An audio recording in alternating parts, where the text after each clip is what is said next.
We're halfway through our multi-point inspection here at the Fixed Ops Week event. Travel to the service bay to hear from our hostess with the mostest, Katrina Ness. Good morning, Fixed Ops Week. I'm Katrina Ness from Northwood University, and welcome to day 3, where the pace picks up and the stakes get real. By now, you're not just watching, you're dialing it in. The ideas are sharper, the plays are clear, and the opportunities right in front of you. So whether you're here to fine-tune your operation or flip the whole script, this is your moment. Let's turn it up, lean in, and make day 3 count. Let's go.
Don't just watch the show, be part of it. Jump into the chat on the right side of your screen and make some noise with us. Just make sure you have everyone selected and not just hosts and panelists. Let's keep the energy high all week long. Go, go, go.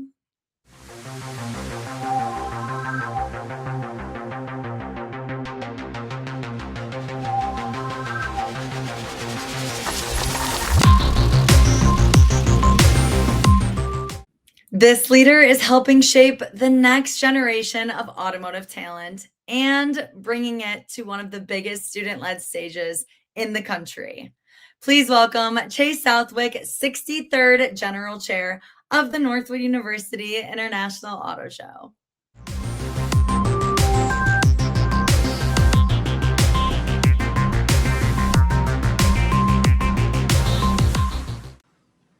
Welcome back to the Fixed Ops Roundtable. I'm Sarah Vantine here with Teddings. Today we're joined by Tej Southwick, 63rd General Chair of the Northwood International Auto Show. Ted, an exciting opportunity for our industry. Yep, and Sarah, we get to welcome back a great friend. Tej Southwick, welcome back to the Fixed Ops Roundtable. Thank you guys for having me. I'm happy to be back. First of all, congratulations again, and great to see you. And you are a very busy young man. You got a lot happening, and the auto show is still a few months out. I see the dates here, September 18th through the 20th, but I'm sure the wheels have been in motion for some time with you and the e-board, if you want to tell us a little bit about that. Yeah, so as we're just wrapping up school here for the year, it's been busy, obviously, because the summer's kind of downtime for us. Everybody's out at their internships or at their jobs throughout the summer. So it's kind of hard to meet as a group. Everybody's all over the country. So we've been trying to get all the heavy lifting done before we leave for the year. So we have been very busy wrapping up this semester.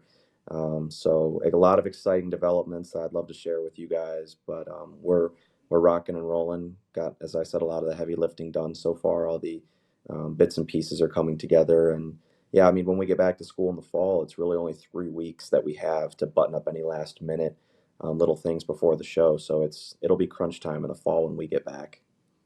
Chase, it's always amazing when Ted and I have the opportunity to be on Northwood University's campus, and getting to be part of the International Auto Show is a real treat. But, for our audience that may not be familiar with it, would just be curious to get a little, set the stage. What is the International Auto Show? I know you're the 63rd general chair, but what's the history with it and Northwood University? Yeah, absolutely. So, I mean, Northwood does brand itself as America's Automotive University. So, we do have a lot of students here that are studying automotive management or aftermarket management.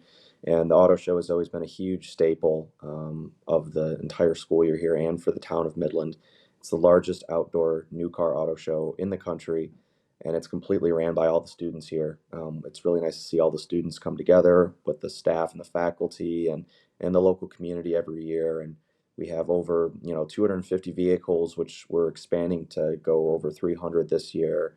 And not just new vehicles, but all kinds of aftermarket companies. And we're expanding into new heavy duty and power sports this year. So anything that you can think of that has an engine, anything, you name it, we got it. So it's a very exciting weekend for the school, for the community, and for all the students here as well.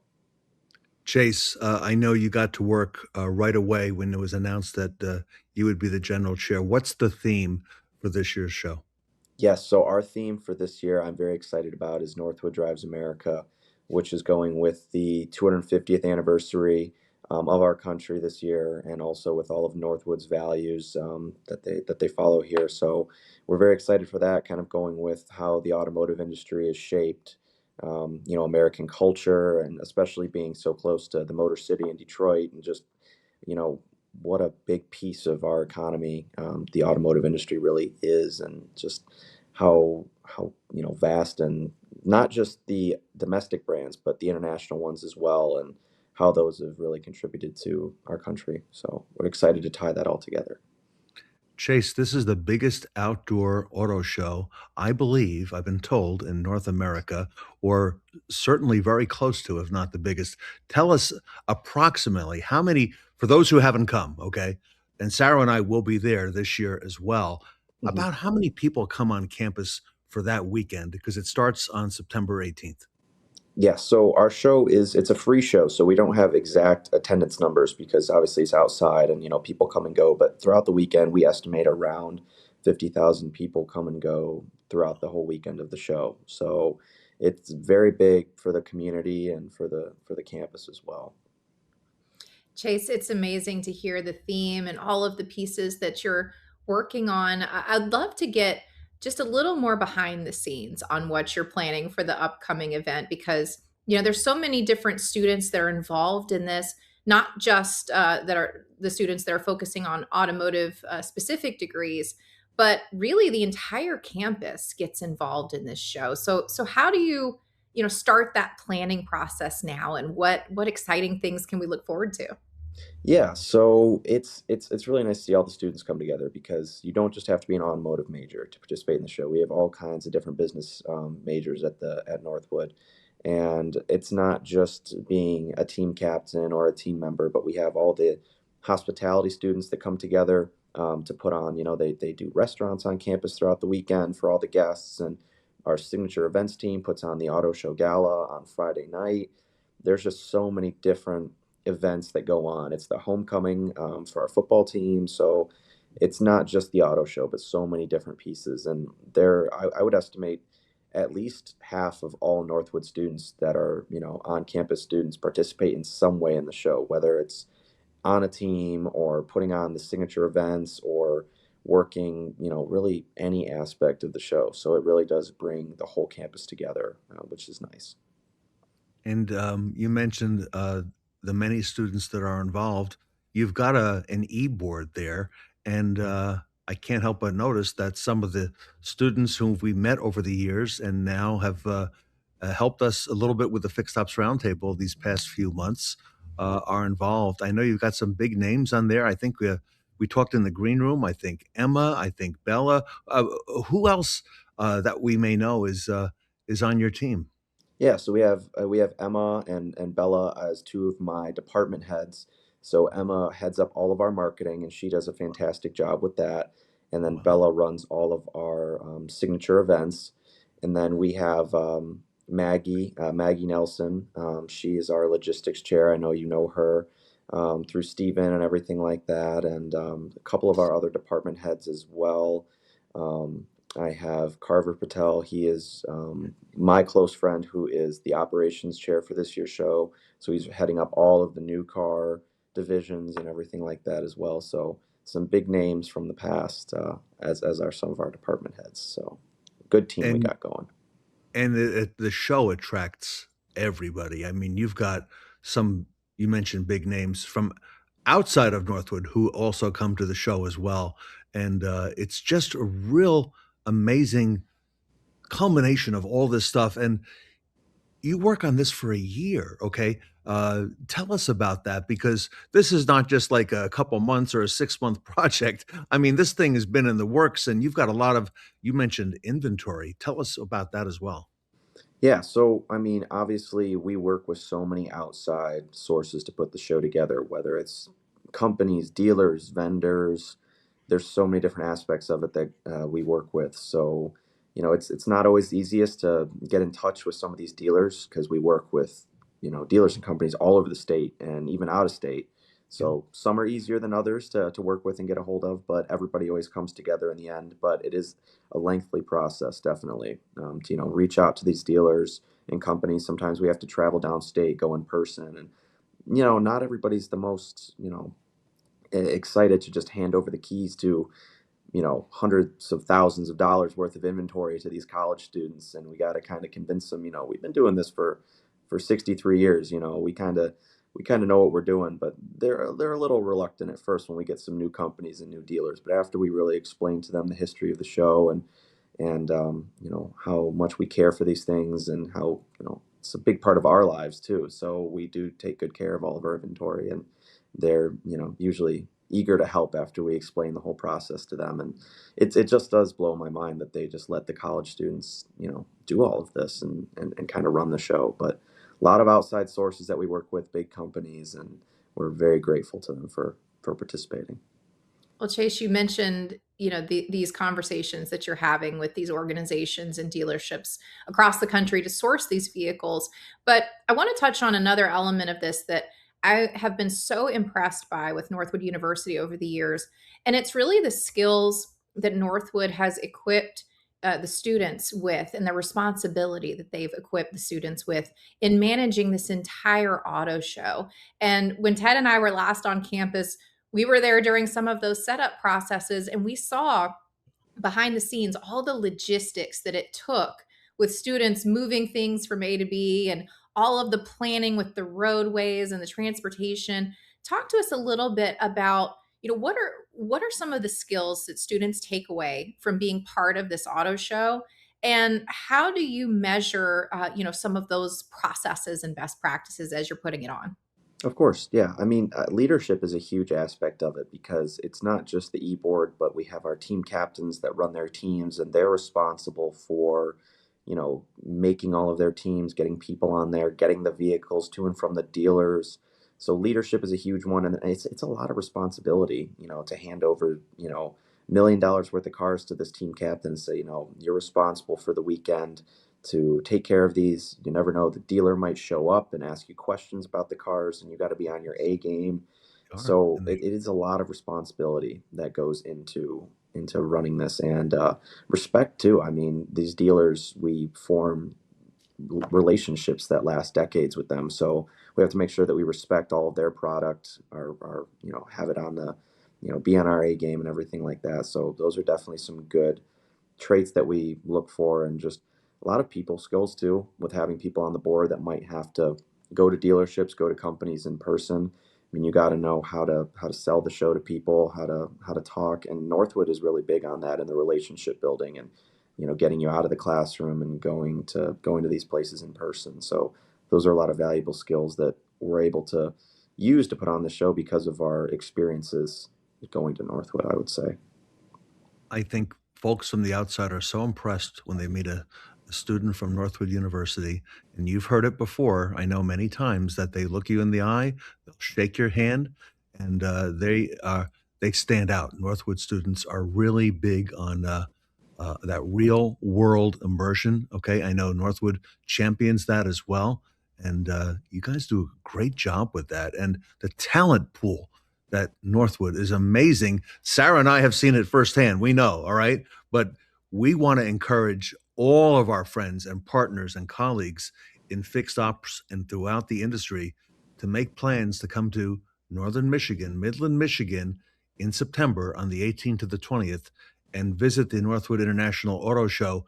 Chase, we also, it was good and refreshing to see that Automotive Warranty Network, David Reinecke, is back this year, I believe, sponsoring the event. And are there opportunities for other companies to come up as well?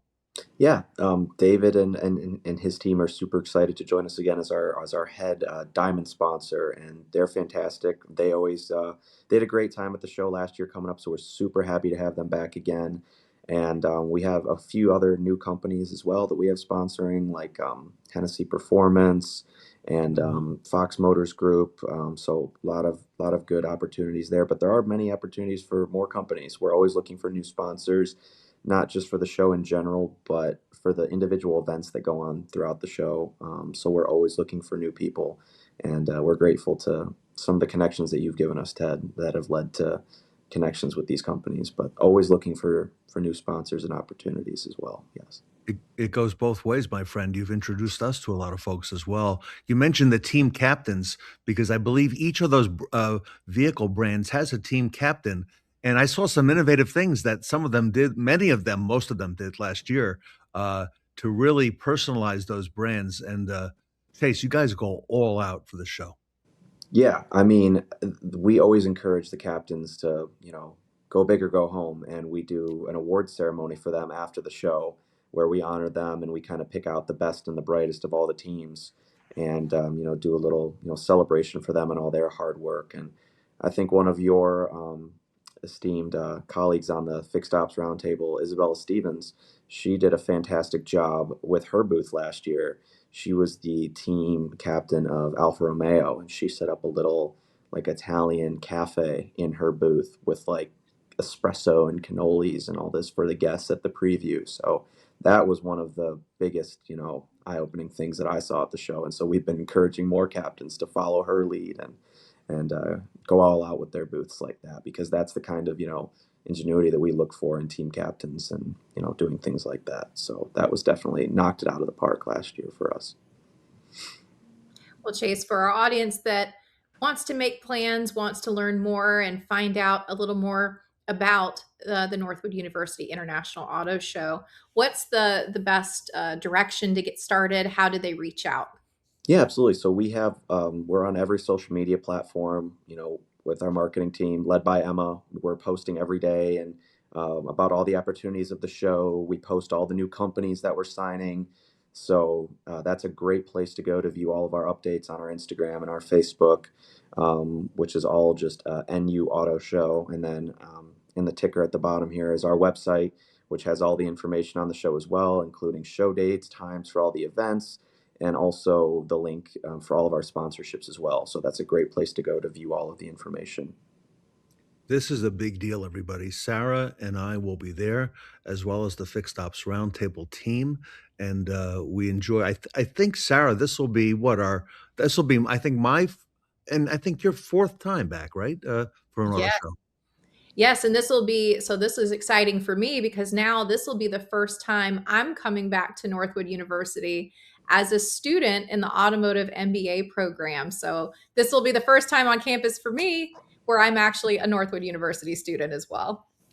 Awesome. Congratulations. We love to see that and have more people come back as students, alumni, and it's a great way, to bring everybody together, whether it be, online, in-person students, alumni. Everybody kind of shares a love for the show, which is great. So we're excited for that. So, Chase, what we also thought we would do to honor the Northwood University and International Auto Show, as you know, we do these virtual events several times a year.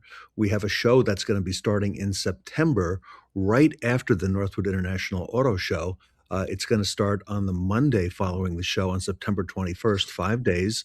We've decided to theme that show back to school, and it's going to be all about Northwood, and it's going to highlight Northwood, and it should continue everything that you're working so hard with at the auto show and bringing it to life. And we're really proud and really honored to play a small part in your big story there at Northwood.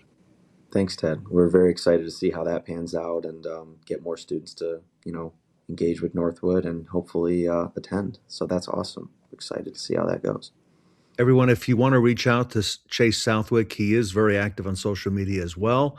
If you are a company involved with the Fixed Ops Roundtable and you'd like an introduction to Chase and his e-board and some of the people he mentioned on his team, reach out to Sarah and I. We would love to make that introduction for you and facilitate that and help.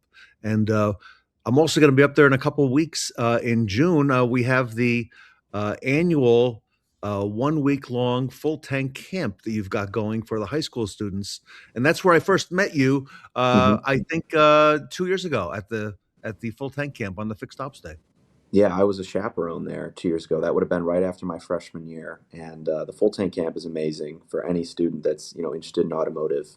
And we love seeing people come from all over the country to attend our camp, whether it's alumni and their kids or, just people that are interested in cars. And it's a great time. We go all over to all kinds of different automotive events throughout Michigan throughout the week. And obviously I have you there for the Fixed Ops Day. So it's always exciting. And I love the full tank camp and more experiences that Northwood offers outside the classroom.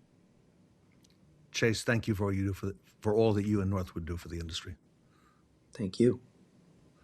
All right, everybody. Chase Southwick, he is the 63rd General Chair of the Northwood International Auto Show. It's coming up in September on the 18th to 20th. Make plans to be at Midland, Michigan. You can see the website. I would visit that now at auto.northwood.edu and make your plans to join Chase and our team as well at Northwood's campus, beautiful campus in early fall. So congratulations to you, my friend, and excited for you and looking forward to what's ahead. As Mike Stoll says, our best is yet to come. Yeah. Thank you, Ted, and thank you for having us. We really appreciate it and all the support, as always. Right. Chase Southwick, everybody, from the Northwood International Auto Show, here with us today at the Fixed Ops Roundtable.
In 1903, the first dedicated auto dealership opened its doors. Phones made buying a car faster, but only if someone answered. In 1975, interactive voice response promised relief, yet customers still waited on hold. By 2024, inbound and outbound calls tripled, and dealerships were drowning in missed calls and lost leads. Until 2025, a smarter solution has arrived. Meet Fly, your team of AI dealership assistants. Fly handles every call with real conversations and smart follow-ups, all at once, 24/7, in any language. It tracks all the data, turning every call into valuable insights. So now, staff can greet guests instead of juggling phones. More delight, more calls sold, 0 missed calls. Fly, we bring customers to your dealership.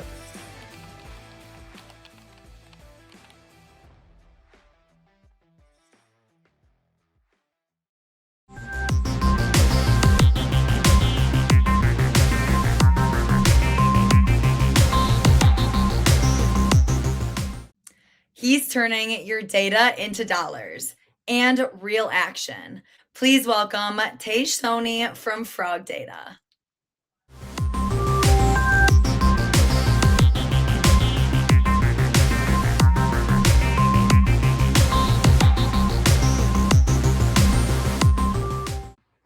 Welcome back to the Fixed Ops Roundtable. I'm Sarah Vantine here with Teddings.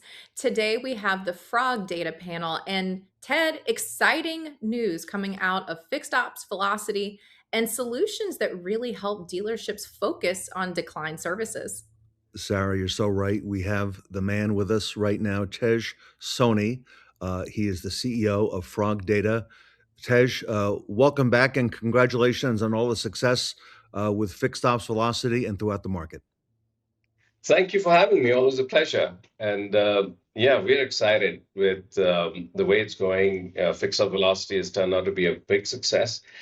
Dealers can't get enough, and I understand that. They want business. They want something that makes the cash counter ring, and that's Fixed Ops Velocity. And now I'm excited to talk about decline services, which I think is the next big thing for dealerships. Well, Tej, to kick things off, and talking about decline services, a lot of dealerships really struggle with some of those opportunities. And we had chatted previously about a lot of opportunities on dealers' plates when it comes to looking at some of those specific types of services with their customers and retaining a lot of potential vehicles from going elsewhere. Why should dealers look at decline service as one of the biggest untapped revenue opportunities in fixed operations? That's a great question to start off. Look, the way we look at decline services, it's not lost sales, it's unfinished sales. This is a customer who came into your dealership. He got some work done. He needs this. This was something he needed, and then for some reason did not buy it. It could be pricing, it could be he didn't have the time, whatever reason, they didn't buy it. Now, in a normal process at a dealership, when you go in, the service advisor walks you, does the inspection, and then lets you know, hey, you need the service. It could be a windshield wiper replacement, it could be oil change, whatever it is. And if you say no, he's supposed to mark declined. That's what a declined service means. And he's supposed to upsell you that service. Now, they're busy, they're got 10 things going on, they're trying to get a sale out of that customer at that point. They want to take the path of least resistance. And so they sign you up, okay, you're ready to do this, let's get you in, let's get you started. And very often, I think 9 times out of 10, they don't go in and mark it as a declined service. There's no blame game here. It's just how the industry works. So when we look at the data, we find just 1 or 2% of the DMS data has declined services in it. Whereas we all know, the whole industry knows that the number is a lot more. And we're trying to see how we can make it seamless and easy for dealers to recover that and get some business out of it. So we understand the client's mindset, we understand the situational service advisor, and we're trying to find a solution using technology to help the dealers get that lost business. But it is something present, it's on the table, and it's all a question of how you solve the problem. That's it. It's money waiting there for the dealers to get. And what a perfect time to get it, Tej, right now in the industry. And of course, service advisors are so busy. They're doing so many things. They have to do a quality write-up, greet the customer, build a relationship, keep all of that going. And relying on a human system, if you will, for follow-up has not been the most effective, as you've just pointed out. Why does that typical system the dealerships have typically fail inside the store? So it's usually, many things going on. I mean, the service advisor's life, it's hopefully busy. If the service advisors aren't busy, we'll first implement fixed ops velocity, get them busy, and then try to solve this problem, right? But they have the processes, they're trained on the process, but invariably it doesn't work. So there is a failure somewhere. Now, granted, if they have a good tool, an MPI tool, it'll system, it usually records it, but not all dealers have it. Even if they have it, it's taken as a negative for a service advisor to have a lot of declined services unsold. So they'll tend to, subdue it because it never happened, and then that's how it is. It's difficult to fix it because anytime you want to change a process, it just people change, new people come in, you put in a process, how are you going to implement it? There's a lot of challenges in the day-to-day operation, so it never happens, and that's just the plain truth. Tej, I'm thinking about the technician also in this equation, because technicians are doing these quality MPIs. They're recommending things that they see on the vehicle. And if the service advisor either, perceives that the customer isn't going to buy it, or that the perception is that that recommendation isn't necessary, then that can erode trust all the way around, from the customer perspective, the advisor, and the technician. So how does an AI-driven system work within this? Right. So we looked at this problem closely. I've been looking at it for over 2 years, and I've looked at the data personally. I said, guys, there's got to be a better way. Then I started going line by line through hundreds of hours myself, and I said, you're right. It isn't recorded, right? But what we do have is technicians' notes. And you're right, they record it. They find something broken, they're going to mention it, that this needs, the belt is end of life, or brake pads are kind of used up. But that information doesn't go back to the service advisor. And even if it goes back to the service advisor, they will tell the customer, hey, why don't you do this? And the customer says, no, I'm good for now, I'll come back later. The problem is it's not recorded as a declined service in the DMS, so nothing gets done. The data, that's how AI helps. So the way AI works on this is AI works by training. So you have to train AI. So we have our own implementation, or our own AI system, where we're running GPUs, we're training our own AI on the data for fixed ops. And this is one of the things that came out of our AI lab, is that we're able to train our model to actually find out a declined service in the whole mass of data that is going through. And we trained it on almost 150,000 hours. So it's very, very accurate. And when every night when the dealer closes out, we get the data dump from the dealership. We go through the hours of the day and we run it through AI and say, okay, here are the 5 hours that that have declined services. And that's when, the first step is to identify the declined service, right?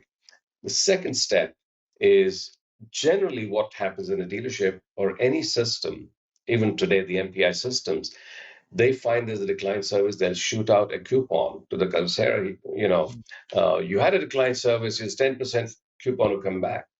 Our system is different. The AI is intelligent. It finds out that Sarah declined a windshield wiper replacement because car's 1 year old and she doesn't feel she needs it. The manual says it should be done. Sarah says it doesn't need it, and she drives off. So Sarah gets an email and says, Sarah, a windshield wiper is a very important thing for your car. You could be compromising your safety, et cetera, et cetera. And you get an email specifically about the service that was declined. And if you were to come back today, you would get 10% off, and we'd fix it within an hour. And that's the email you get. Now, Ted goes in there, and he's refused a wheel alignment. I don't need it, or something else. So Ted gets an email saying, Ted, wheel alignment is important because it affects the wear and tear of all the tires. They don't wear uniformly, and that could lead to higher costs down the line when you'd be forced to replace all the tires. So here's 10% off on wheel alignment if you come back. So each one is getting a separate email specific to the service they decline. So now it's personalized, and there's a call to action in the email. So when you click on that, it takes you to a landing page, or it takes you to the appointment booking page, and there's a conversion. So because we're talking to Ted specifically about his problem, to Sarah about her problem, it wouldn't be possible without AI. And you The know what? personalization. You remove the human element out of it, and you make it personal, and you Yeah. make it timely, because I was just there, and AI is going to do the follow-up. And Tej, it's so brilliant, and it's needed, and it's now, because dealers are looking for ways to plug those profit gaps, and they're turning to fixed ops. And this is happening every day, all day long. Right now, while we're on the show right now, customers are coming in and saying not now to the service, and there's a wealth of follow-up we could do. Yeah, and this is seamless. Dealers doesn't have to implement a new system. They don't have to train anyone. Nothing. We already have their data in our platform. All it does is every night we run the AI for hundreds of dealerships. Okay. And the emails go out to all the customers. And next morning, they're getting leads, or they're getting appointments for the customers to come back. It's completely seamless. There's nothing to be done by the dealership. All we need is the logo and, what's the amount of the discount they're willing to offer. And that's it. It's complete turnkey for the dealer. You're providing all the follow-up. It's done for them. And it's utilizing the information right from the dealer's DMS. We already have it. We have the information. We're going through it every night. The AI is going, it takes care of it. It's done. And we send the dealer a report in the morning that, hey, this got done. Tej, I love it, because this also, as you pointed out, one of the challenges that I think a lot of dealers have struggled with decline services is what you pointed out with the coupon, because in traditional marketing, you're getting a blanket 10% off for every single service, every single, specific RO instance. But you've created something that really targets that specific op code, that specific customer, and those behaviors. Yeah, and when we send the email, it's not like, oh, here's something. We'll mention the car. We'll mention, Sarah, you came in a 2023 BMW X5, great car, by the way, and here's something you need to do to keep it, current, up to date. So it's very warm, it's friendly, it's talking to you about what you have. The conversion rates go sky high because it's not something generic anymore. So, okay, there's a message here, I got to listen to it. In fact, I'm trying to tell them, train them, if there's something, if Sarah doesn't respond, write a second. Are you nuts? You need to take care of this, Sarah. Don't do this. This is a safety issue. So we can make it fun. AI is fun. We're using AI, in different places. We have another one. We use it for phone calls. So one of the things we're doing is we're generating a lot of phone calls for dealership, right? People like to call. They're all coming on the mobile phone. They see it, they see the number, they call, and they want to talk to someone. And we tell the dealer we generated 100 calls, and they're like, yeah, okay. But now what we're doing is we're recording the call, and then we use an AI to convert that into a message for the dealership. We said, Sarah called, and she asked for an appointment for this. Now, remember, this is a phone number we have when you call. So we are able to use our system to decode the phone number. We can get the first name, last name, email, and address. By the way, it's spooky, but it works. Okay. So from phone call, we're able to generate so-and-so called, their email is this, they're looking for an appointment, someone answered the phone, the appointment was booked. All right. And if the customer is unhappy, we also tell the dealer, by the way, they're unhappy, you might want to call them. And this goes out as an email, all done by AI. We don't do anything. It would seem this is the perfect place to utilize AI, because We've got a wealth of information already on the customer. It's not a new customer. It's already the dealer's existing customer. They're in the DMS. Tej, if a dealer watching implements these tools properly today, here we are in the middle of the second quarter in May, what can it do for their customer pay revenue, their retention, and I guess overall their service absorption, which they're starting to pay closer attention to now? Yeah, I mean, just simple numbers. You do 800 hours a month, Yeah. 10%. You usually have 2% decline services. You do nothing about it because it's too painful to go and run a campaign just for 2%, of 800, that's about 16. We're able to identify, even if you were to identify the decline services, what are you going to do about it? Sit and write an email or send out a campaign? That's what they usually do. In our case, we identify up to 10%, which is 80 hours. Imagine a decline service of about $300. That's 800 times 300. That's $21,000 of lost revenue per month. And with our system, if I can convert even 50% of that, that's additional $10,000 to $12,000 of revenue coming back to the dealership. This is not lost sales. This is unfinished sales. We're just completing it. Automated. Remember, this is completely automated. Nothing to be done by the dealer. We take care of everything. Oh, we'll make them pay us something. That's what they need to write a check.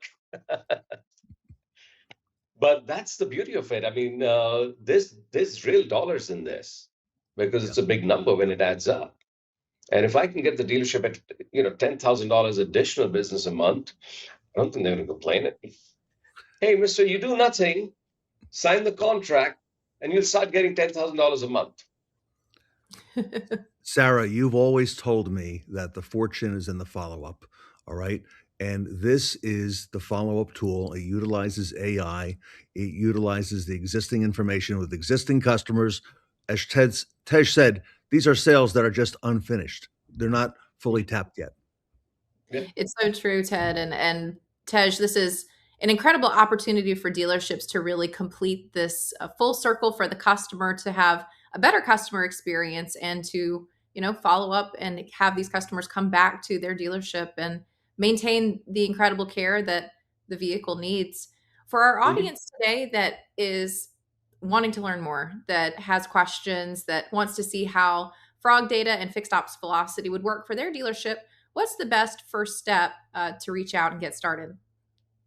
Come to our website, frogdata.com. Always open for business 24/7. I love it. And you can also see the URL scrolling in the bottom here of the screen, and it's got Tej's email in there as well.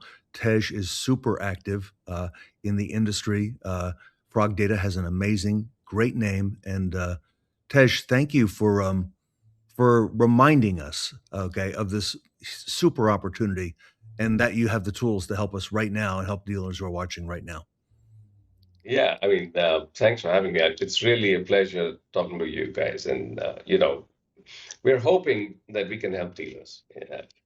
Business aside, it's, we've been in this industry almost 25 years, have a deep connection, and we find new ways. And, my goal is to launch at least 3 new products this year. This is the first one.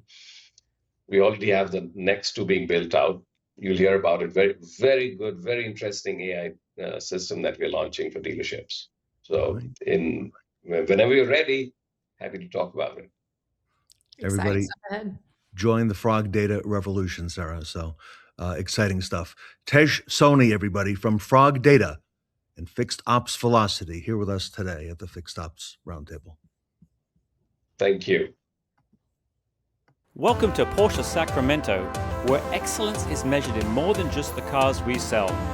It's about the experience we create for every client who walks through our doors. That's why we're incredibly proud to be named a recipient of Porsche's most prestigious honor, the 2026 Premier Porsche Center in the United States. This award represents the highest recognition given to just 25 Porsche centers out of more than 200 nationwide. And we're honored to have achieved first place. It reflects our team's unwavering commitment to exceptional customer satisfaction, deep product expertise, and excellence across every part of our business, from sales to service and parts. Most importantly, it reflects the passion of our team and the trust of our clients. Thank you for being part of our Porsche Sacramento family and its success.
There are a lot of competitors out there. What we're looking for, though, is the total package. CDK is a proven solution.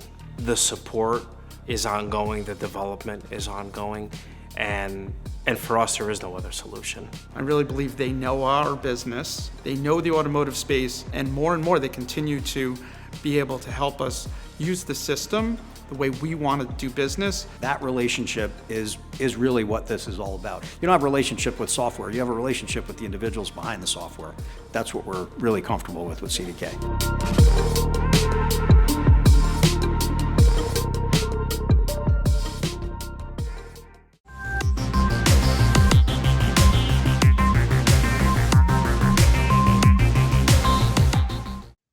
Let's talk about hospitality and retail automotive with our panel at the Rohrman Automotive Group.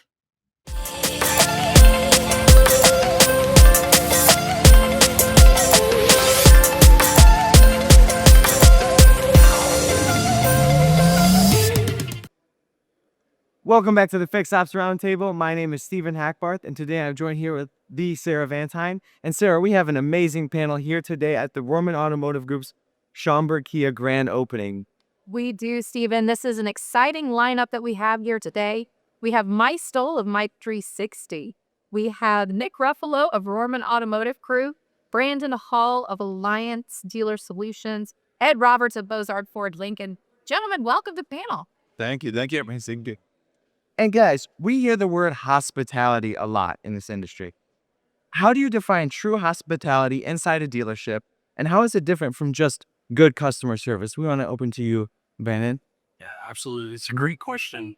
I think the big thing is people get customer service and hospitality mixed up. Customer service is a very reactive approach, and hospitality is a planned out approach. And so I think that's the big thing. And it's all the transitions that happen in a dealership. So there's so many handoffs with the customer in a dealership. And customer service is doing what you're asked when you're asked to do it. Hospitality is doing before and making the person feel good before questions even asked. Awesome. I think that if you look at hospitality, it's not only for the customer, it's also part of the culture of the employees. When you look at the industry today in a 360-degree view, when you have the customers and the employees in the middle of the universe, hospitality is grace. Hospitality is celebration. Hospitality is grow the people. Hospitality is retain the customer. When you have a mindset today for employees and customers being in the same mindset, it doesn't matter. It doesn't matter. And I believe that we talked about earlier on this set, off the set, that this is where the transition is in the industry right now. So love your feedback, but I think it involves all, from Mr. Rohrman all the way down to the brand newest employee in the company to the newest customer that showed up. How do we treat them all the same so they want to just get out of bed this morning and come to work, or come back and get your oil changed again. So, Ed and Nick, what pieces are you seeing where hospitality is intersecting automotive best practices? Well, unfortunately, our industry doesn't get the best rep. And so, yes, dealers are trying to shift to where they can give a good customer experience where they're polite and they may open the door, they may do what. But when you add in the elements of hospitality, where you add in the elements of the anticipated needs, and you grab the door and you greet the customer by their name before they even know yours, those are elements that really sets us apart and takes it to a different level and starts setting the tone for an experience rather than just a transaction. You know, in our organization, we have to practice that across not just one rooftop, but the entire organization, because the common denominator that we have in the front of our buildings are our last name. So if a customer's experience at our Ford store was, I mean, just astronomical, and they just loved everything that we did, our hospitality was through the roof, and, you know, they visit our Lexus store and they get to go see our elaborate waiting area with the movie theater and virtual golf and miniature golf and the workout facility. There's all that great stuff that's up there upstairs, right? If the customer doesn't know about it and we don't take the time to introduce them to what we have, no difference if you came to my house, right? That we're going to take the fundamentals of something I've learned many years ago is welcome the customer as if you're welcoming someone to your home, right? Because that's what's now expected of. And more importantly, you know, my mindset is the staff I have underneath me, those are my customers. And I got to make sure that when they're coming to work, they're excited to come to one, not because they just got to make a check, but they want to go to work because they enjoy the people that are around them, because the culture that we develop. I mean, it keeps going, you know, and Absolutely. Well, Brandon and Mike, what does it actually take to train and sustain a hospitality-driven experience across an entire dealership? Yeah, that's a great question. You know, it goes back to culture, right? It's all about culture, but culture is not the only thing either. You've got to have process. And for us, that means we're going to have processes before attitude, and then we're going to train for attitude later. But if you don't have a process, if the service drives chaotic and you view cars everywhere and nobody's greeting the customers and things like that, you can't smile your way out of that. So no matter how much you want to emphasize on having your employees be hospitable to guests, if it's chaotic, it's not going to work. And so it comes with structure. And I think culture and structure are the two biggest things. You know, process is key. It is. In everything that we do, whether you're in this industry, outside the industry, there's a process to everything you do. It's only a process, though, when that process is now protected. It's a written down process. It's explain why that process is there. You're having your huddle meetings or your one-on-ones, if there was a miss of that process, and explain what took place of when that process was missed. And if that process was greeting the customer and asking the corrected open-ended questions when a customer came in with a concern, if we didn't ask the right question, we may not diagnose the car right. That's, again, a customer experience. So you get all the hospitality again in the world, right? But it starts at the time of reading, whether they're coming into the showroom and excited about purchasing their first brand new car, or they finally purchase their brand new car, they got to go into service for the first time. There's a warning light on it. So be prepared for it. Yeah, I think that people in process, obviously, where we've been. I think that there are three other areas that we need to think about is the data. We've got all these customer names. We got all these unsold customer names. How can we collect that data and be able to communicate back with the customer? They may not have bought a car. They may not get their oil changed, but how do we love them back up to be able to provide that experience? And then you look at the technology. So you got people in process, all this data, right? Technology, and then how do we measure? What are the areas of scorecards that we're going to celebrate every single day and look for one small thing that newest employee did right so we can celebrate that, as opposed to, hey, your shirt's on. Look for areas to celebrate. So people process, love it.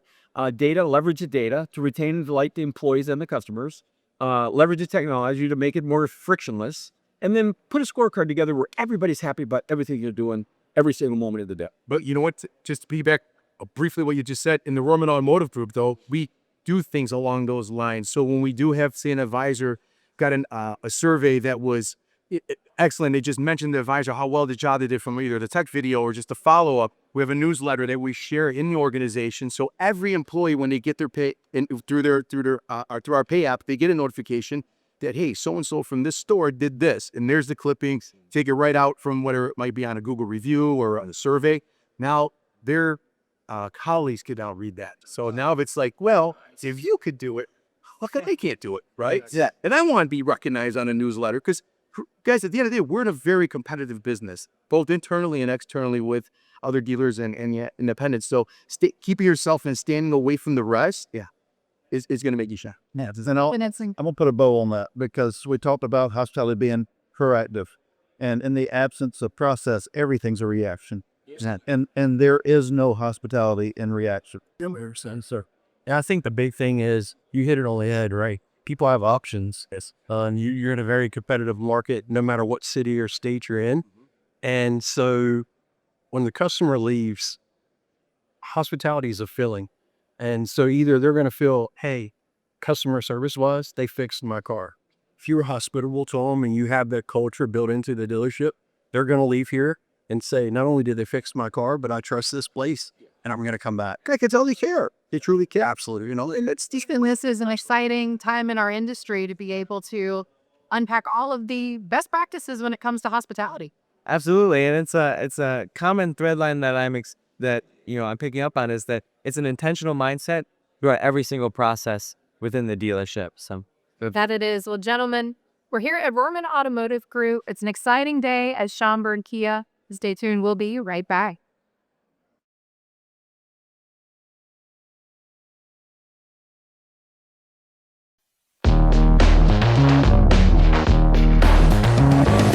Every step I take feels like destiny. Game on the lock, building my legacy. The grind ain't free and it can't be bought.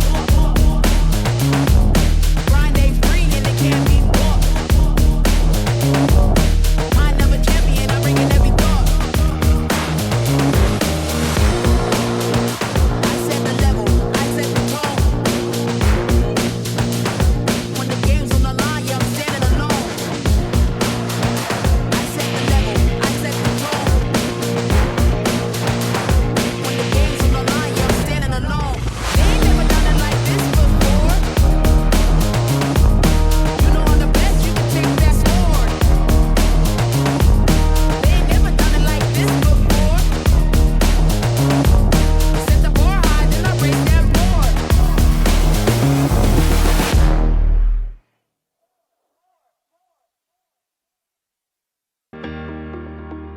Most businesses pay recurring expenses every month: utilities, telecom, waste services, industrial laundry, without knowing if every charge is accurate, if their service levels still make sense, or if they're paying more than they should. I'm Steve Thompson, founder of Integrity Cost Consulting. For over 30 years, I've worked in accounting and finance, and I've seen how complicated these expenses can be. Our team helps verify charges, identify refunds and savings, and support your existing process without changing vendors or disrupting your operations. We need very little from you to get started, and if we don't find savings or refunds, you don't pay us. You can calculate how much we can save you by using our hidden profit calculator by visiting integritycostconsulting.com.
What happens after the warranty runs out? Do they stay or do they disappear? This panel is all about keeping your customers right where they belong.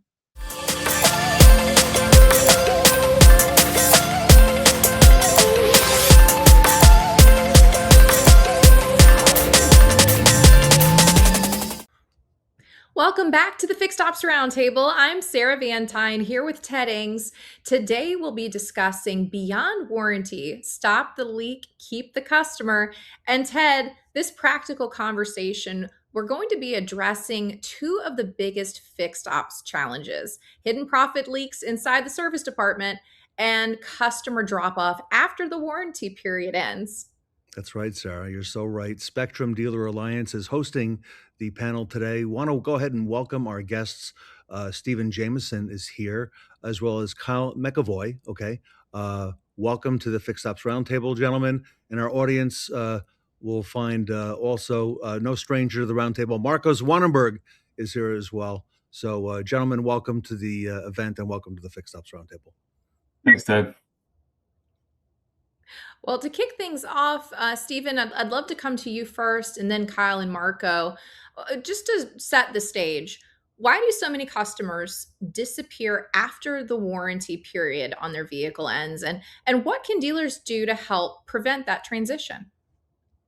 Yeah, I mean, thanks, Sarah. Trust is the biggest one. I mean, we work so hard up front when we're delivering the vehicle to create a great trust with our customers and provide that experience during the warranty period. We're always preaching in the F&I office before they get to service that think bigger and think beyond that transaction, because everything that happens in the F&I office is designed not just to create profit that day, but to create a lifelong customer.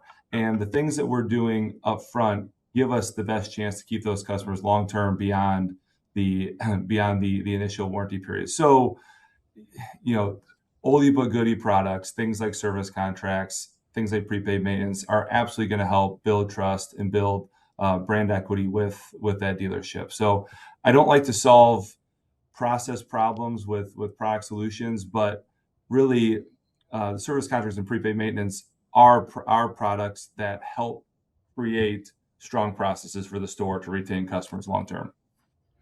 And Kyle, what that's a great explanation, Stephen. What else are you seeing out there when it comes to how dealers can help prevent that transition from happening? Well, I mean, it's pretty much similar to Stephen. I mean, coming from our business in terms of helping dealers with post-sale service contract sales, we find that the VSC and prepaid maintenance together are probably the strongest opportunities for a dealer to continue getting customers coming back. I know that in some cases, manufacturers will provide, let's say, oil changes for a period of time. I know that happened on a vehicle that we had purchased.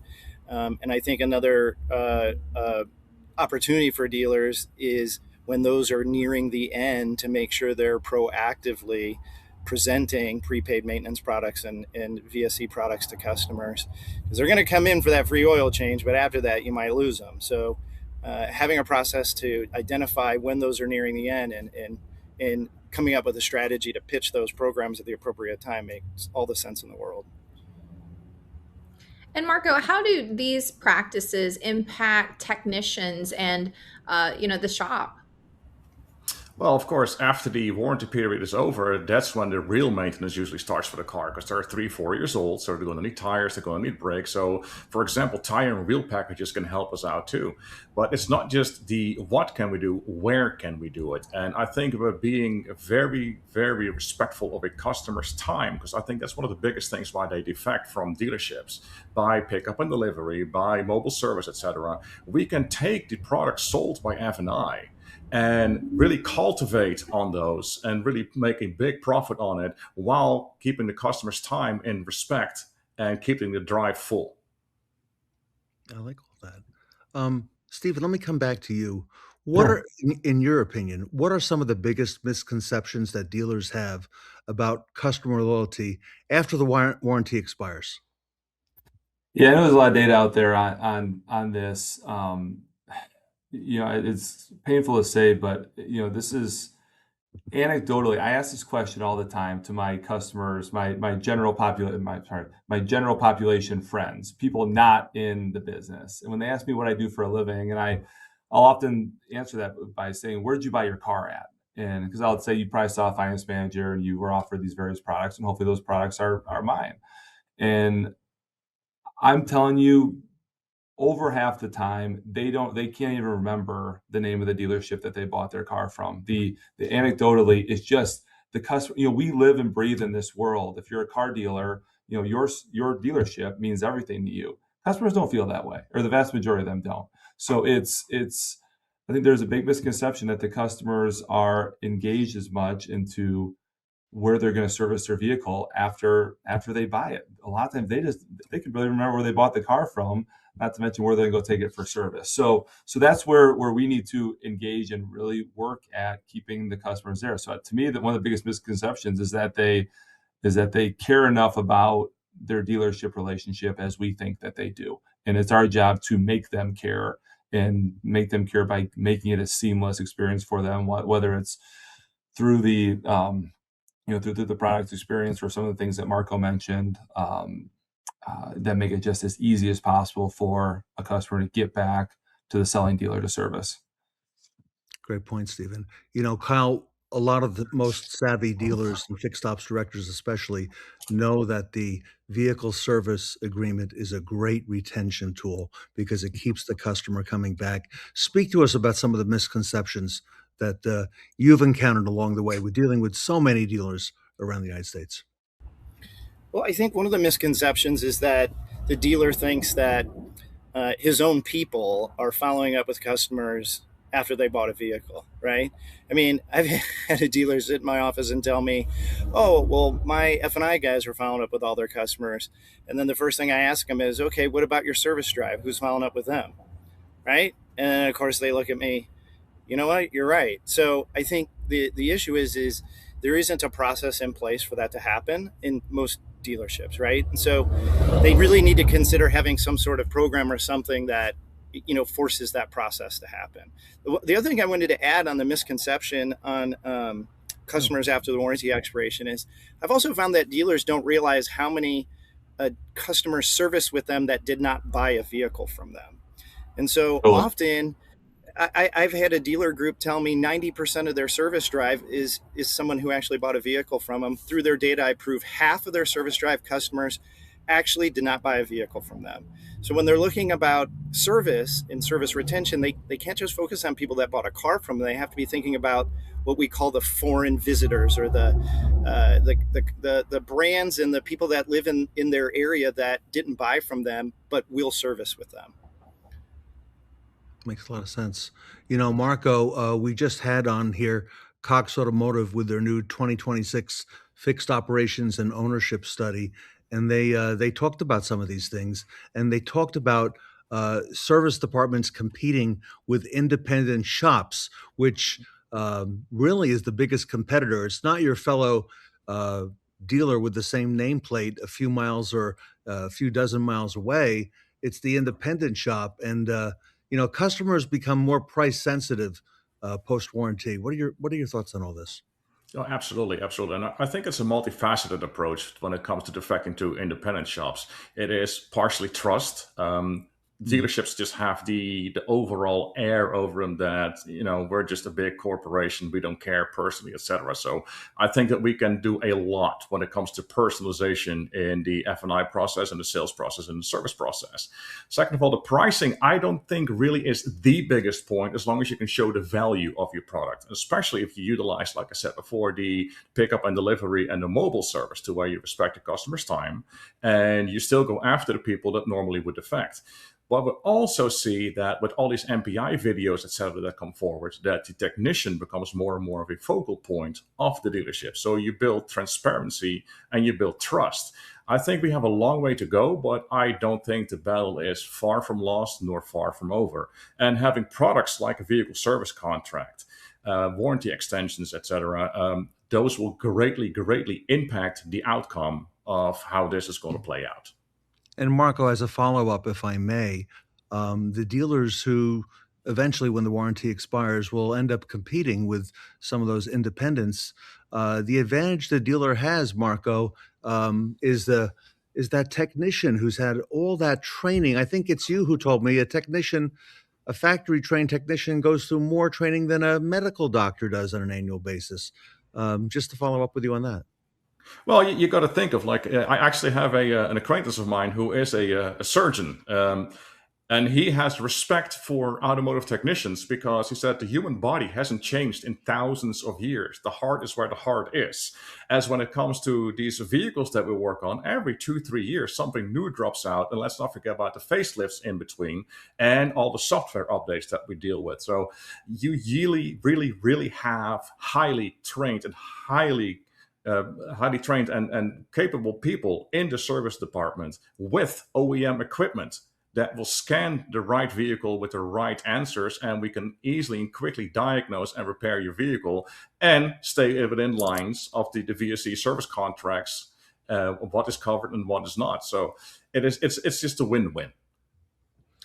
Well, and thinking about how much that important relationship, Marco, having technicians that understand the product in depth like that and have the training from the manufacturer on all of these updates to the technology and enhancements that are coming down the line. Stephen, thinking about this warranty retention strategy, a lot of dealers don't have maybe the awareness on what type of messaging resonates the most. And so what strategies should dealers be thinking about when it comes to these post-warranty retention communications?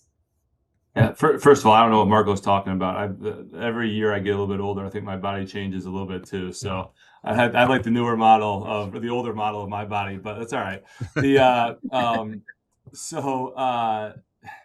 And one last thing too on the independent shops as well, something I wanted to share is going back to the service contract side of it is, our pricing, our labor rates have changed so much in the last couple of years. And it's always been a strategy that we've utilized to share with customers when you're purchasing a service contract, that you're buying the contract at today's rates for, tomorrow's labor rates. And that's always been true, but it's never been more true than it's been in the last 3 or 4 years. So just another reason why that's resonates more with the customer now. And when they're when they're competing against an independent shop, if the perception is real or perceived that the price point is going to be, better at independent shop, well, let's take that decision out of the customer's hands by making it feel like it's going to be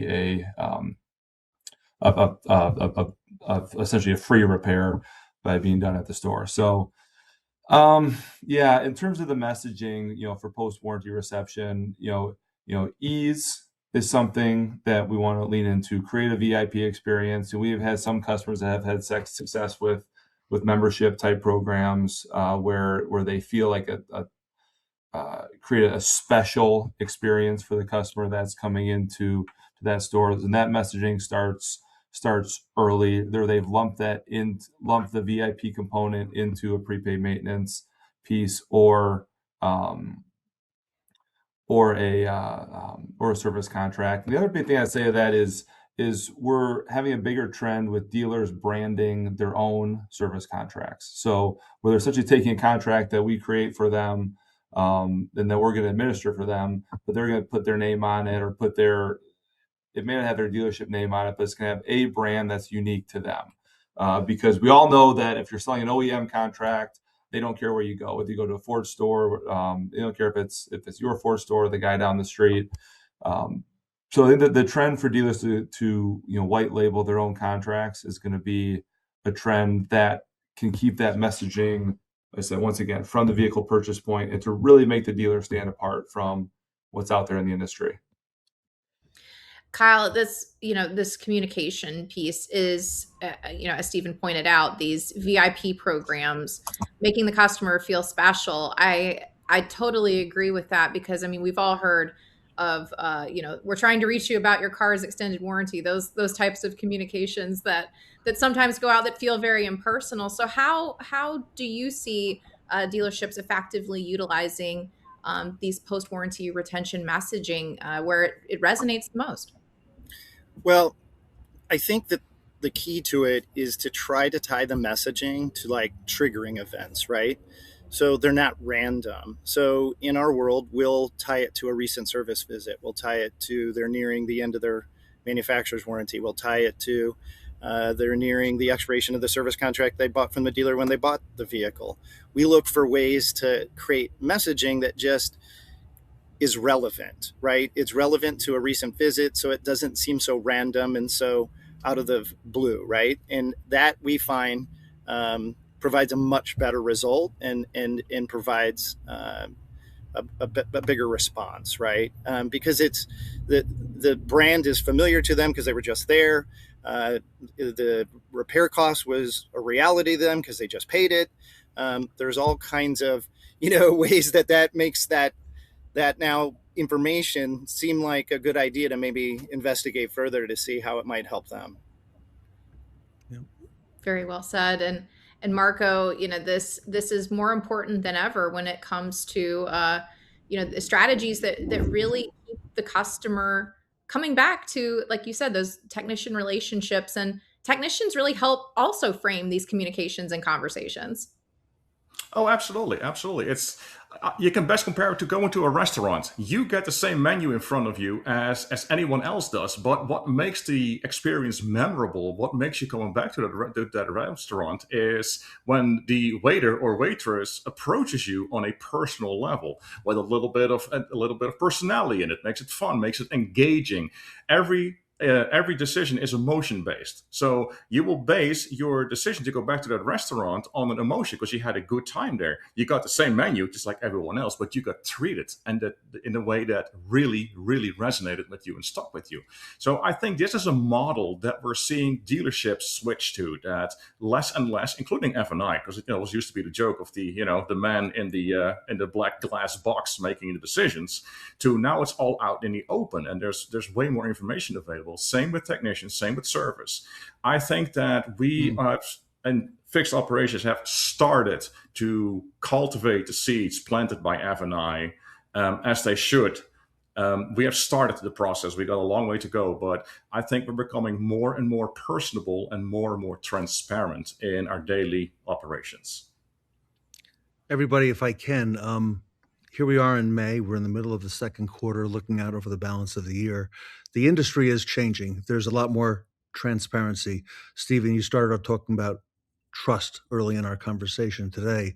Things are more transparent. When I go to the dealer today, I get a video from the dealer, from the technician, telling me what they found on the vehicle. We never had that years ago. Okay, we never even saw that person, and now it's becoming more transparent. And to reference what Sarah said about the phone call from the company saying that my warranty has expired. Customers have caught on to that. We've all had these calls, and the industry has become, I think, a lot more, if you will, focused on the trust and the relationship, which I think is a great thing overall. Stephen, if you could, I'll start with Stephen, then over to Kyle, and then Marco. If you could give our dealers one actionable strategy for the balance of the year that would need to keep them focused on, the customer, starting right away, what would it be? What would you say if you had that conversation with our dealer audience? Yeah. So, there's the one actual strategy, coming from my perspective is get a great sales to service process in place from, it's something that's been talked about for years. This is not a new idea. Get a great sales to service process in place in the delivery process. Get them comfortable going to the service department right away. They will be going there for warranty work. Hopefully they're going there for their initial maintenance work, but get a great sales to service process in right away. And shameless plug for doing what we do for a living, but it does make a huge difference. Is your service contract penetration is the lifeblood of future high dollar service repairs outside of the manufacturer's warranty. We have the data. They are twice as likely to come back to your service department for major repairs outside the warranty if they're buying a service contract. So it's just critical for the sales process, the service retention, and then the next car that they will be buying and servicing with that store. Kyle, over to you. If you had that conversation, actionable strategies.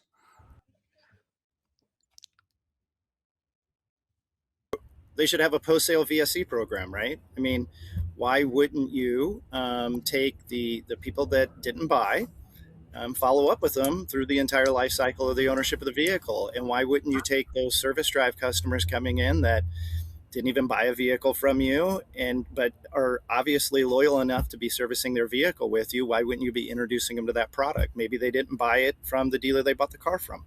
So you have to put some sort of process in place to be touching these customers, and you don't do it once, you don't do it twice, you do it through the entire life cycle of the ownership of the vehicle, because you never know when that idea is going to resonate best for them. All right. And Marco, if you want, bring it home. I would say, as for management, empower your people to deliver the personal experience. Let them have a little bit of free rein to impress on a personal level. Second of all, stop treating warranty as a necessary evil. If you do not perform your warranty repairs in a timely manner and to perfection, what would make a customer want to come back and spend their money with you? So stop treating warranty like a necessary evil. It's your time to shine. You want to talk about retention? Absolutely. Execute your warranty processes and your repairs to a T, to perfection, including returning the vehicle cleaner than it was when you got it. All right. And don't move the seat. Well, All the little things, right, Sarah? Oh, absolutely. Great advice shared here with us today from Spectrum Dealer Alliance. And Ted, exciting conversations continue to unfold here at the Fixed Ops Roundtable. Everybody, want to thank Stephen Jameson, Kyle. Thank you so much for being with us today. Marco Zwanenburg. Everybody, if you'd like, Spectrum Dealer Alliance has hosted this panel. You can follow the URL that you see on screen and learn more about what they do. And congratulations to all of you online, certainly leading the way in this conversation. So on behalf of Sarah Van Tyne, I'm Ted Ings, and thank you for joining us today on the panel at the Fixed Ops Roundtable. Thanks, Ted. Thanks, Sarah. Bye. Thanks.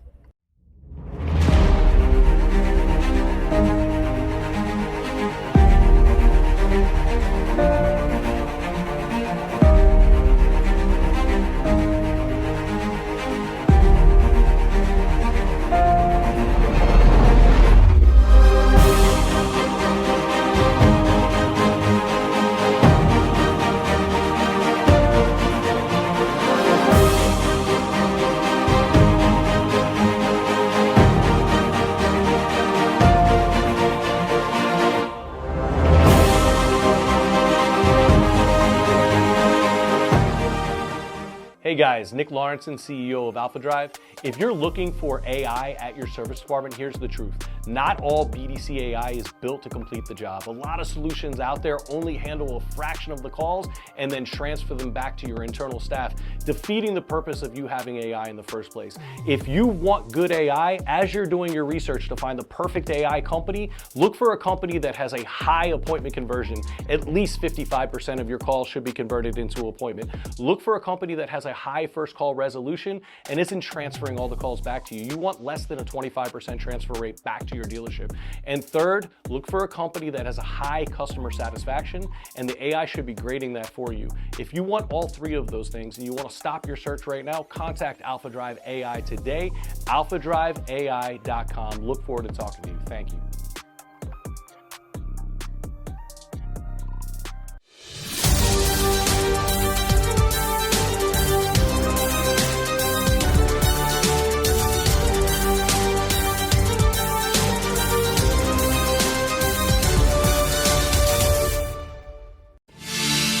Hey, quit taking a break at the water cooler and join us back on the service drive for our Fixed Ops Week event. Dynatron software is cutting through the noise and showing us what's really working in fixed ops. In our next panel.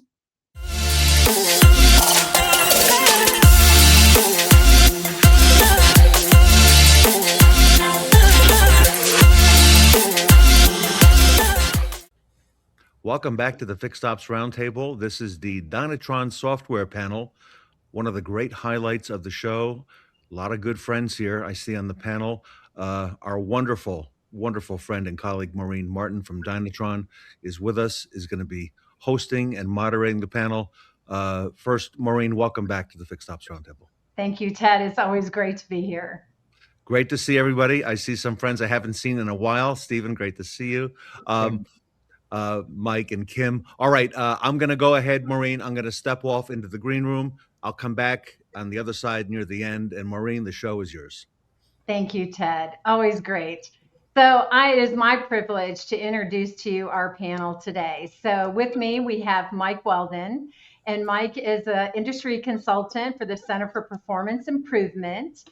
We have Stephen Hill. Stephen is the Fixed Ops Director from I-10 Toyota, part of the Cummins Auto Group.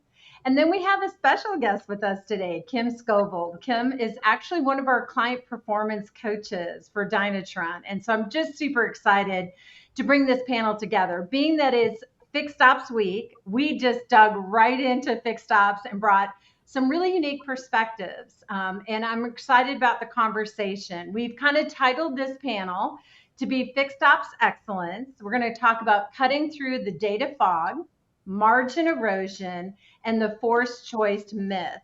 And so we're not really going to talk about best practices, which we've been known for at Dynatron. We will weave some in, but we're actually going to kind of challenge the industry and what we're thinking is working in fixed operations and what's actually happening kind of what we call underneath the surface. So we know what the stakes are right now. We know that margins are under sustained pressure. They're not cyclical. We have something that's impacting us every day. Fixed Ops is being asked to carry more of the business, really becoming that profit engine in the dealership. Yet most dealers still don't have clear visibility into the performance. So we're going to really have three different tensions we're going to talk about. We're going to talk about data fog. I have never had a dealer that told me they did not have enough data. What they challenge is having visibility into the data. We're going to talk a little bit about margin erosion. It's happening quietly and daily, and both some of it is visible and some of it is hidden. And then we're going to talk about what we call the forced choice dilemma, that profitability versus retention. Often we talk about it's got to be one or the other, and we would say at Dynatron, no, it needs to be that perfect price of not leaving anything on the table, but having superior customer retention. So Mike, I'm going to first bring it out to you. We work with over 4,000 dealerships, and one of the things we often hear is people say, we think we know, but we don't. So let's start here. Let's start with what's something that most operators believe is under control, but it absolutely isn't. Well, I'll put it in a nutshell, and then I'll back into it. They think they know the score, but most of them don't know the score. Most shops, they say, hey, it's running at capacity, therefore we're doing great. And they look at the financial report at the end of the month, and they think everything's rosy because they hit their margins, but they miss out on the things that may be impacting those margins that they need to move back into and break down. Technician performance, the rider performance, the retention aspect of the business. A lot of us don't look at that. And, in my travels and when I was in stores, you have to train to that, and everybody needs to be cognizant of the ebb and flows of the business. Otherwise, if they don't, they can't make those quick adjustments that potentially could impact the outcome of a month or a year. It kind of leads to a follow-up with you of what are dealers measuring that actually hides problems instead of revealing them? Well, the first thing that comes to mind, and they look at the gross numbers. That's what the end all is, and most of it, because they're looking at how to sustain their business, but they don't really understand how that's generated. Love it. Interesting. And where does the reporting sometimes create comfort instead of action?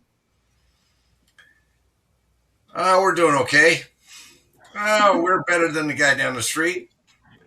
I work with a manufacturer, and they send out ranking reports, and I call that the tallest midget report because they're comparing themselves against themselves, which doesn't really necessarily tell you that we've got a problem that we need to address. Love it. That really kind of comes into, we got to understand what's happening in the market with our like franchise and also looking at our aftermarket data, right? So all of that comes into that real business decision making. Love it. Okay. I'm going to open it up to Stephen and Kim. Stephen, how about you first? Anything you'd like to add on to what Mike just said? Mike nailed it. We get so complacent with just the way things have always been, the reports where it's at. It is amazing how many people don't understand how to break down the reports and what the information is actually given us. So once you start digging into it, it becomes a rabbit hole that you realize, okay, I've got some holes I need to plug. But once you do, now you're maximizing the profitability and the overall retention of your guests. Happy employees lead to happy guests. Love it. Thank you. Kim, how about you? I'll piggyback. I agree with both Mike and Stephen. I think change is also the most difficult, right? You get back to what Stephen said, complacent and comfortable, and any movement can feel strange and different. So this is the way we've always done it motto comes into play here a lot. And really kind of what y'all three talked about, have to work kind of in unison with each other, right? To still drive the gross profit, still drive the retention, and really look at how you're using that reporting to coach your teams. And you need it at your fingertip, which I really love. I know that's something we've talked a lot about around compliance reporting, around how do we really shine a light on, is it a knowing issue or is it a doing issue? Which then takes change management, and it takes really the whole leadership team supporting. I love it. All right, let's kind of move into something around the data fog. We kind of call sometimes that's a decision paralysis. We have the data, so why can't we act? So Stephen, I'm going to ask you, everyone says that they're data driven. I think it's pretty much a motto on everything that we see these days if you walked around NADA. So why are so few dealerships actually making confident decisions right now? It's twofold as far as what I can see. We either have bad data, outdated data, or if you have the good data, you don't necessarily know how to read it and how to work that into how to make the business more successful. We get so used to looking at reports, or I hear it all the time, I'm too busy to really do that. So they rely on an outside source to feed back to them what the data really means. And unfortunately, you have to know the demographics of your area. You have to know your customer base. You have to know your employee base if you're going to make the intelligent decisions in order to maximize what it is that you're doing. And this is universal. It's not just fixed ops. It's in any business. You need to understand these things. So while the data is there and available, even if it's really good data, if the individual doesn't understand how to maximize that, it really is useless until they do. You mentioned to me how important that is when you're working with your coach, right? Is to be able to really take that data and work together to underline what is it we need to do to change behavior, but also how do we reinforce when something's going right? I love that. Well, let's do a follow-up to that. What's something you couldn't see before that changed how you operate now that you can see it? We've talked about the erosion of our margins. And when you're able to just look at the information, let's say off of a statement, it isn't broken down into a way that you can see what makes up which component. So when we can understand why are we letting the profit just go out the door? Is it a coupon? Is it errors when the advisor is putting together an estimate? Is it our parts department inventory isn't quite on point? Once we know where those errors are at, now you can fix it. And once you're able to fix and address those errors at hand, now you can start looking down the road. Because, and I probably beat this one to death in my meetings, but I tell my advisors and technicians, stack tomorrow's money. We need to fix today's issues, but you've got to focus on stacking tomorrow's money. And we cannot even focus on down the road if we have all these gaping holes in our process right here in front of us. Love it. Thank you. You talk about the data. So what's the moment when data stops being useful and starts becoming noise? When there is just too much of it. You may have it coming out of your ears, and now you just, I mean, we've all been there. You're working on a paper, a project, whatever it is, and the computer just all starts looking the same. You're just not retaining it anymore. You're just not grasping what that material is. And that's what it's like when you just have too much data in front of you is just going to become an overload. And now it's whether we're thinking it too much, we're not thinking it enough, we just get desensitized to it. You're not able to be your sharpest. Thank you so much. Really appreciate that. So, Kim, what would you like to add on to what Stephen said there? I think you're right. I think paralysis by analysis is a true thing that can happen. And dealers, when you feel overwhelmed, or a person that feels overwhelmed, then you don't know where to go or what action needs to be taken. So when there's so much data and you don't know what is important versus maybe these things can wait, it's difficult to decipher what you should attack first. Thank you. Mike, how about you? Well, I think, I think sometimes we throw out a lot of numbers and we really don't know where they're coming from.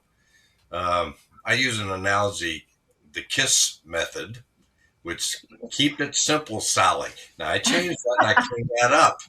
You changed it because I used it 40 years ago. Yeah, It was a little different. Stephen basically hit the nail on the head. But I think what you have to really break it down is you have to start looking at your work mix. So the thing that really is important is not the gross you're generating, is what type of work are you doing? And then you build your business model around what it's going to take to hit that number that you need to hit. And that's based all on shop production. Yeah. So you can back your way into the numbers any way you want, but the best way to do it is by performance. You know, we talk a lot about that, right? I mean, back in my day, 40 years ago, if you were a Ford guy, your dealerships were all Ford. And now you have all of these groups with different franchises, with different work mixes. And also, really, how do we look at bringing that data? So, Stephen, that makes me very excited. I'm going to go back to the product department because our new performance hub that's right on that front screen when you come into ROI, into the analytics platform, was really for that reason.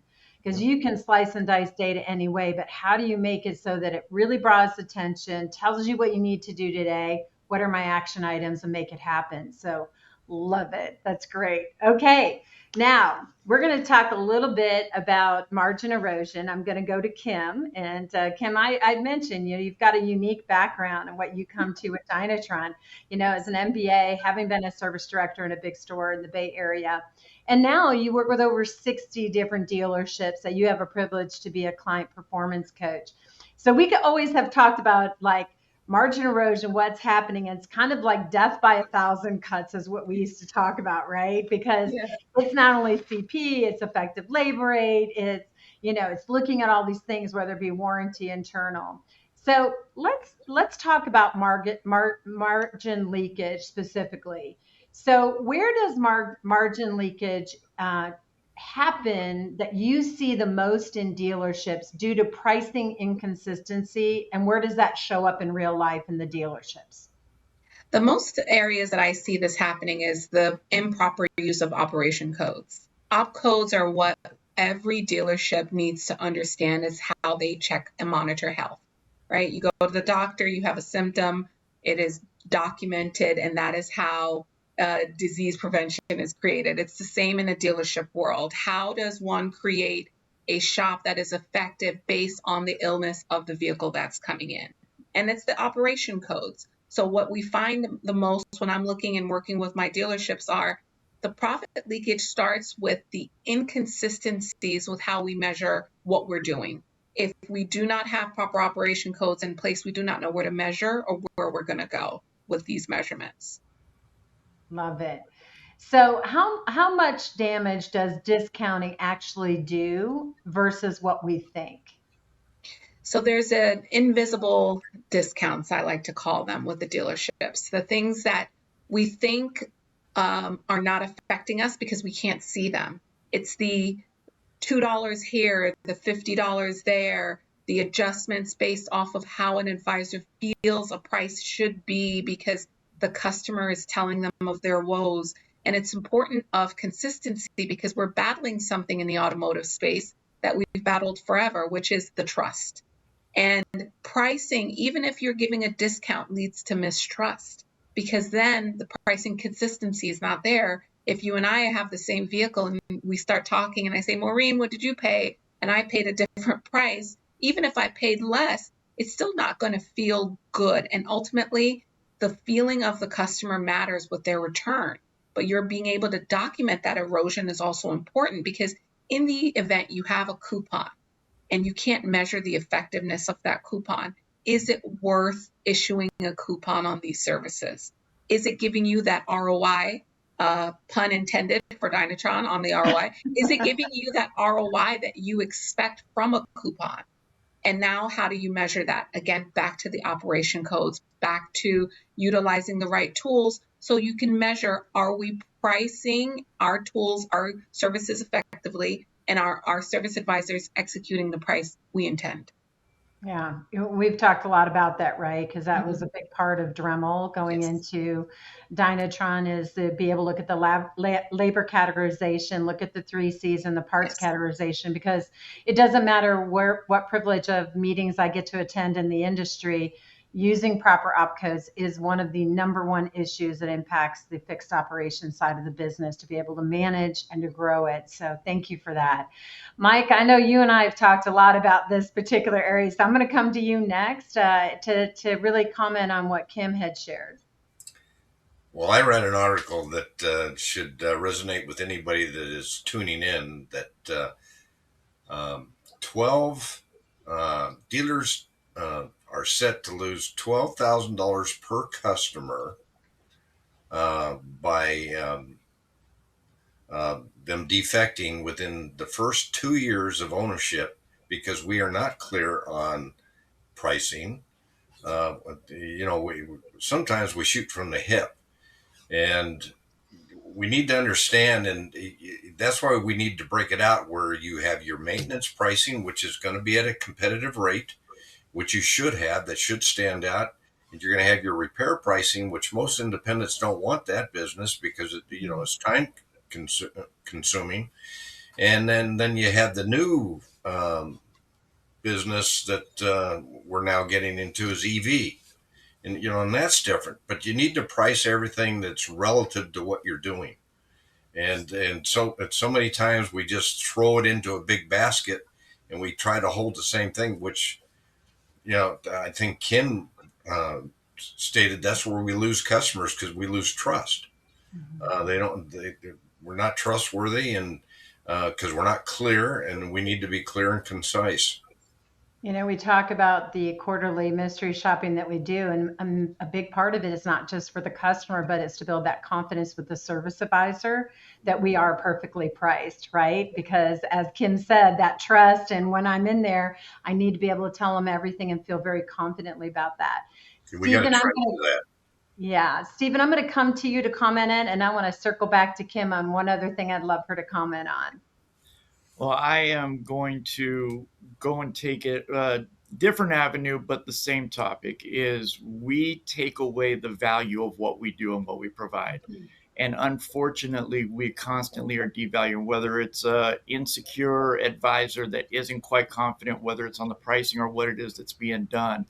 It's on the, it's only this, you can wait till next service. Whatever it happens to be, we're constantly devaluing, and the discounting goes right into that. If we're giving away a $5 or $10, there needs to be a reason why. Why are we just letting go of all the value of what we do? We have the best trained technicians, being factory dealerships. We have all the state-of-the-art equipment.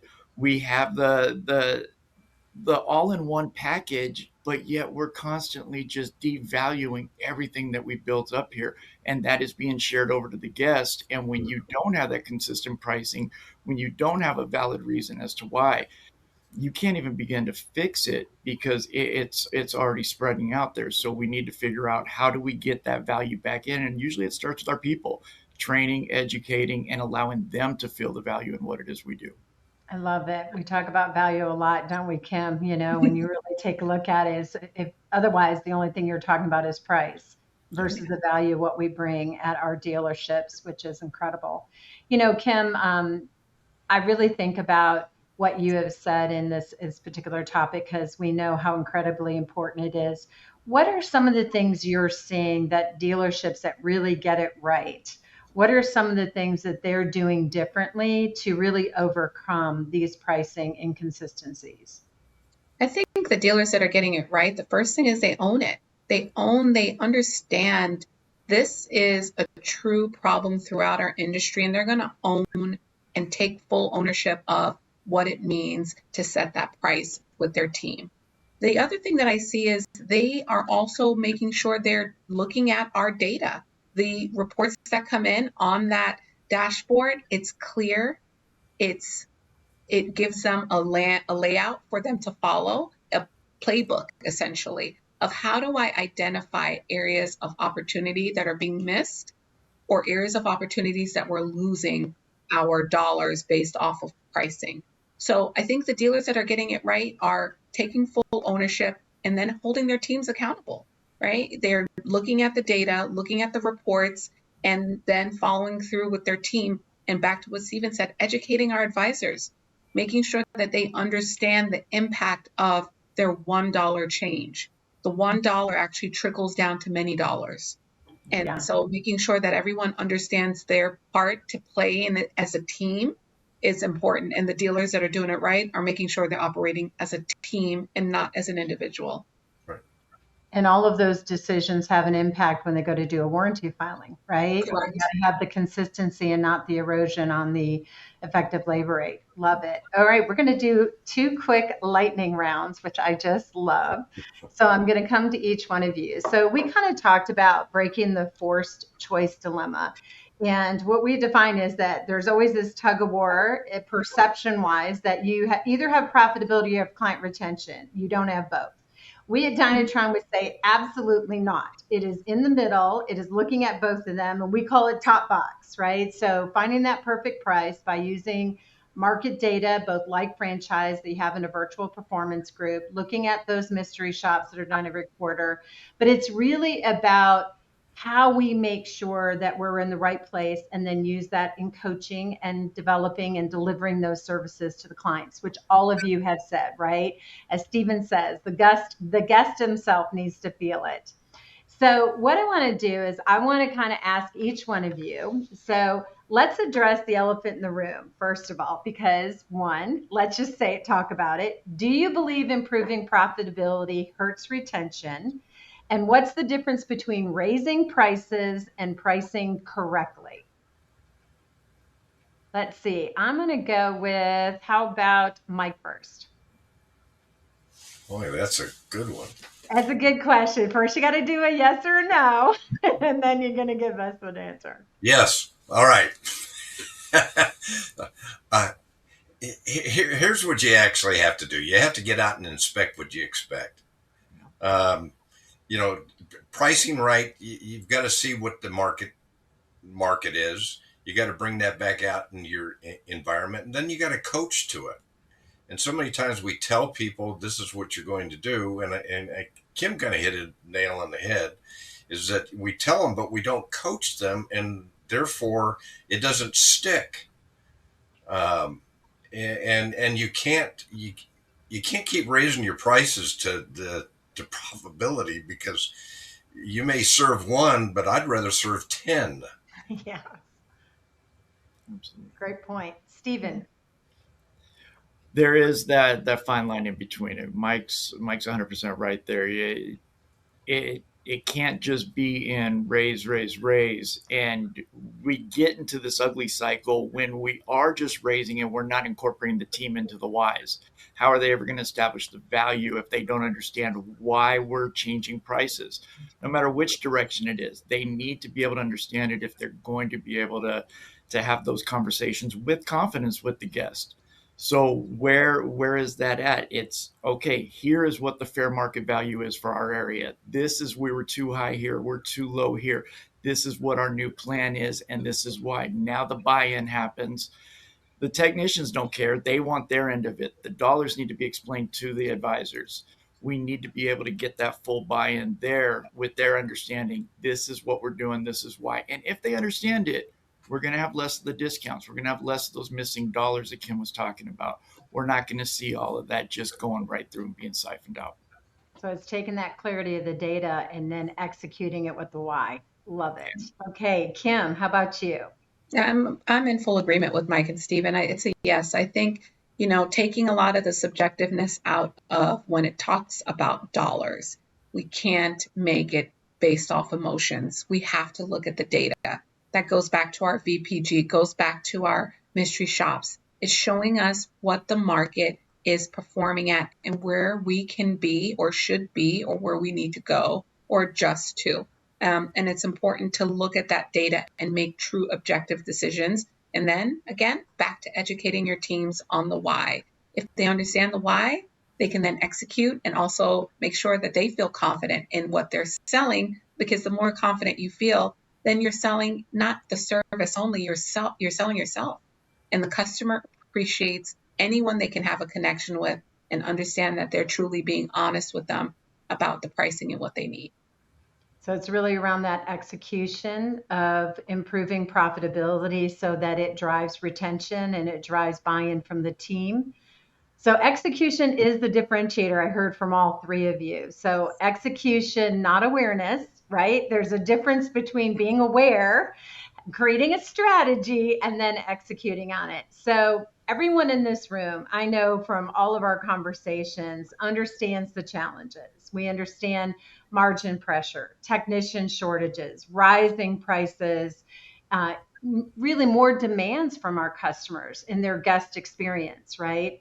So what actually separates the stores that execute from the ones that don't? This is our last lightning round, and then Chad will be joining us back.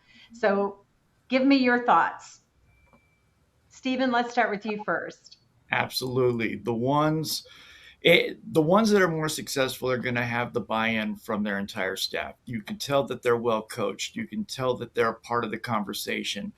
The value of what they're presenting, whether it be the technician and what he's finding, or it being the advisor and what this is going to cost and where the value is on the repair of the service, it's going to all come in because they have a general buy-in to the whole process. They're understanding it. They're not just a peg. They're not just a number.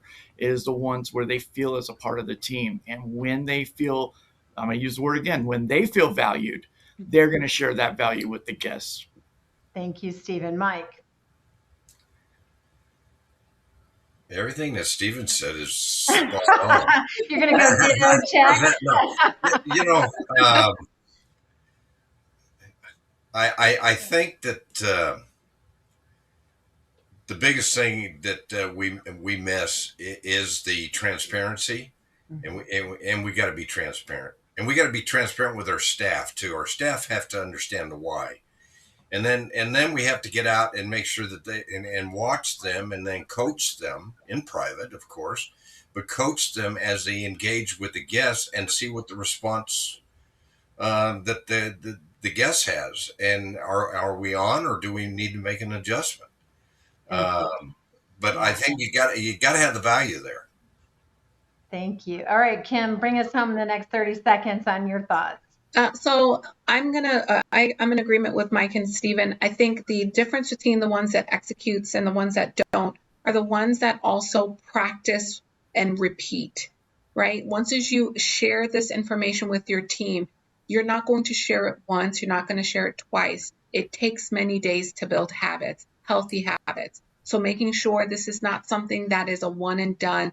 It's an always conversation. And it's either one-on-one or as a group or smaller groups, but making sure this is a consistent, continuous conversation that doesn't die on one price change, but remains consistent throughout the entire time that teams are having conversations.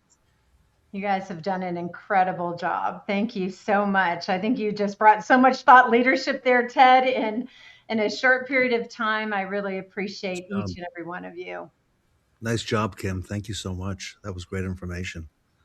Steve, wow. You guys unpacked a lot of info there. So That was great. Good group. Great group, right? Great and group. Mike Weldon. Yes. Handpicked by Maureen Martin, might I add. They are incredible. Each time when we come together, we want to really kind of stretch and talk about things a little bit differently in the business and then how it ties together. Because I think we really understand how important the fixed ops profit engine is of a dealership. And you can't do it without all of the things that these incredible Mike, Stephen, and Kim just added to this panel. So, Ted, I really thank you on behalf of Dynatron for the invitation to be here as always. And looking forward to seeing you again soon at a pop-up near you. We're going to see Dynatron on the road for sure. We have a couple of big definitely events coming up. I believe there's one in early June in Queens, New York at Paragon. Yes. Honda, June 10th at the Nilo Company in Sacramento. Mike, I think we're going to see you at that one. And Stephen, you're invited to that up in Northern California. We have a great fixed operations director panel coming in from all over the country, fixed ops directors. And then, of course, on the 12th of June, Maureen, DG, Del Gran Dealer Group. So yeah, we're looking forward to it. It's going to be great. Maureen, what's the best way for our audience to reach out if they have questions? They've heard a lot about Dynatron and their 20 groups. If they want more information, what's the best way? My email is down here. And then, of course, my cell is 972-740-8165. You can also contact Ted or any of the team. We talk to each other literally all the time. So we're here for you and anything that you need. But I just want to thank our panelists again. You guys were incredible. Yeah, thank you, Kim. Thank you, Stephen. Thank you, Mike Weldon. Thanks, Ted. Thanks, Ted. Thank you, Maureen. And great thanks to Dynatron Software and the panel here today at the Fixed Ops Roundtable. Every day, repair orders hold the key to profitability, but are they unlocking their full potential? Disconnected data, missed opportunities, a blind spot in performance optimization. Introducing Repair Order Insights, Dynatron's game-changing technology that transforms raw repair order data into actionable intelligence. No more guesswork, no more gaps, just data-driven decisions that put you miles ahead. From service managers to dealer principals, ROI arms every decision maker with the power to drive more profit, make faster decisions, and have total visibility. It takes everything Dynatron's been giving us to make us smarter and does it faster and does it better. So, I think what excites me about ROI is that it's going to help us optimize more effectively our parts and labor pricing and give us viewership of what is fundamentally bringing down our effective labor rates in real time so that we can activate immediately. Time is precious. And the last thing I want is my service manager sitting in their office, pulling reports, dissecting numbers, when all that can be done for them and on one platform. So I know every dollar, every penny, every tenth of an hour is very valuable on the fixed operations side.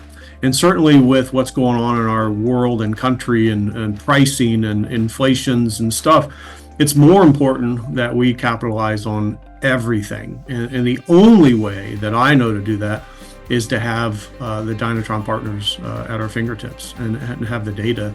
That's the only way. And now it's your turn. Are you ready to bring the future of repair order insights to dealerships everywhere? Let's go. Let's make an impact.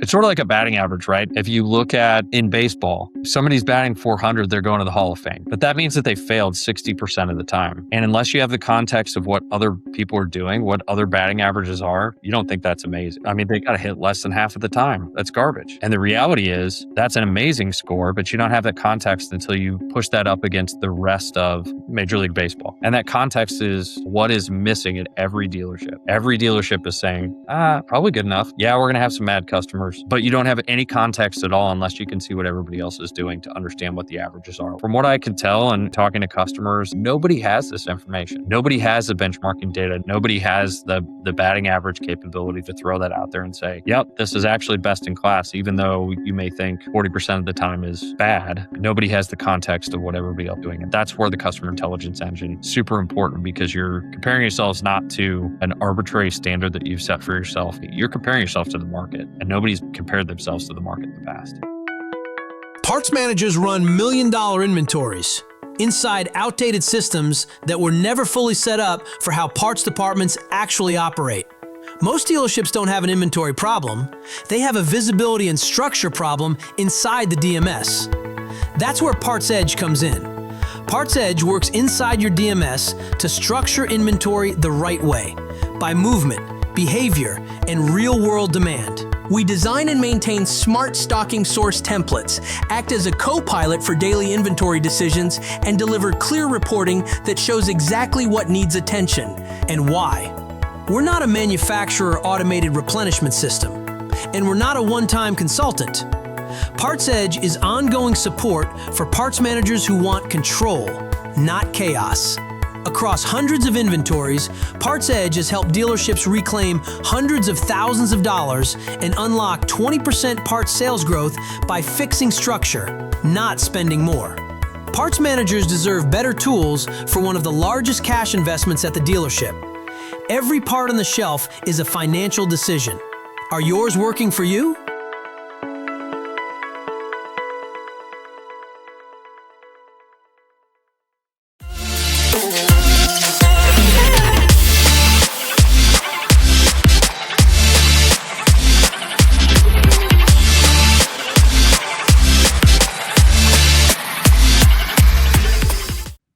Our next speaker brings the data and the discipline to Fixed Ops Week.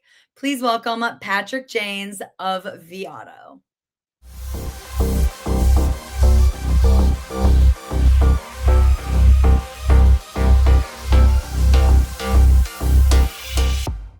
Welcome back to the Fixed Ops Roundtable. I'm Sarah Vantine here with Ted Ings. Today we're going to be talking about how solving sales service friction during appraisals is an important best practice. And while the used car department is often the service department's best customer, there's no denying their distrust when it comes to reconditioning. Used vehicle managers bemoan reconditioning costs and time. Service directors feel like they're nickeled and dimed. But here's the new reality. A win-win awaits dealers who tune up their appraisal process to more fully capture each vehicle's condition. So everybody always on the same page. Discover how AI-driven appraisal tools bring more harmony to your sales and service departments. And Ted, what an incredible panel we have assembled today. Sarah, you're so right. We're really humbled to welcome back Patrick Janes from vAuto at Cox Automotive to the event, and from Northwood University, Bella Smylie. Patrick and Bella, welcome to the Fixed Ops Roundtable. Thank you. All right, great stuff Awesome. happening. And Bella, congratulations on all the great things happening for you at Northwood. Thank you. And, excited for you and your peers. And Patrick, all that you do for Northwood as well as part of what you do at Cox Automotive.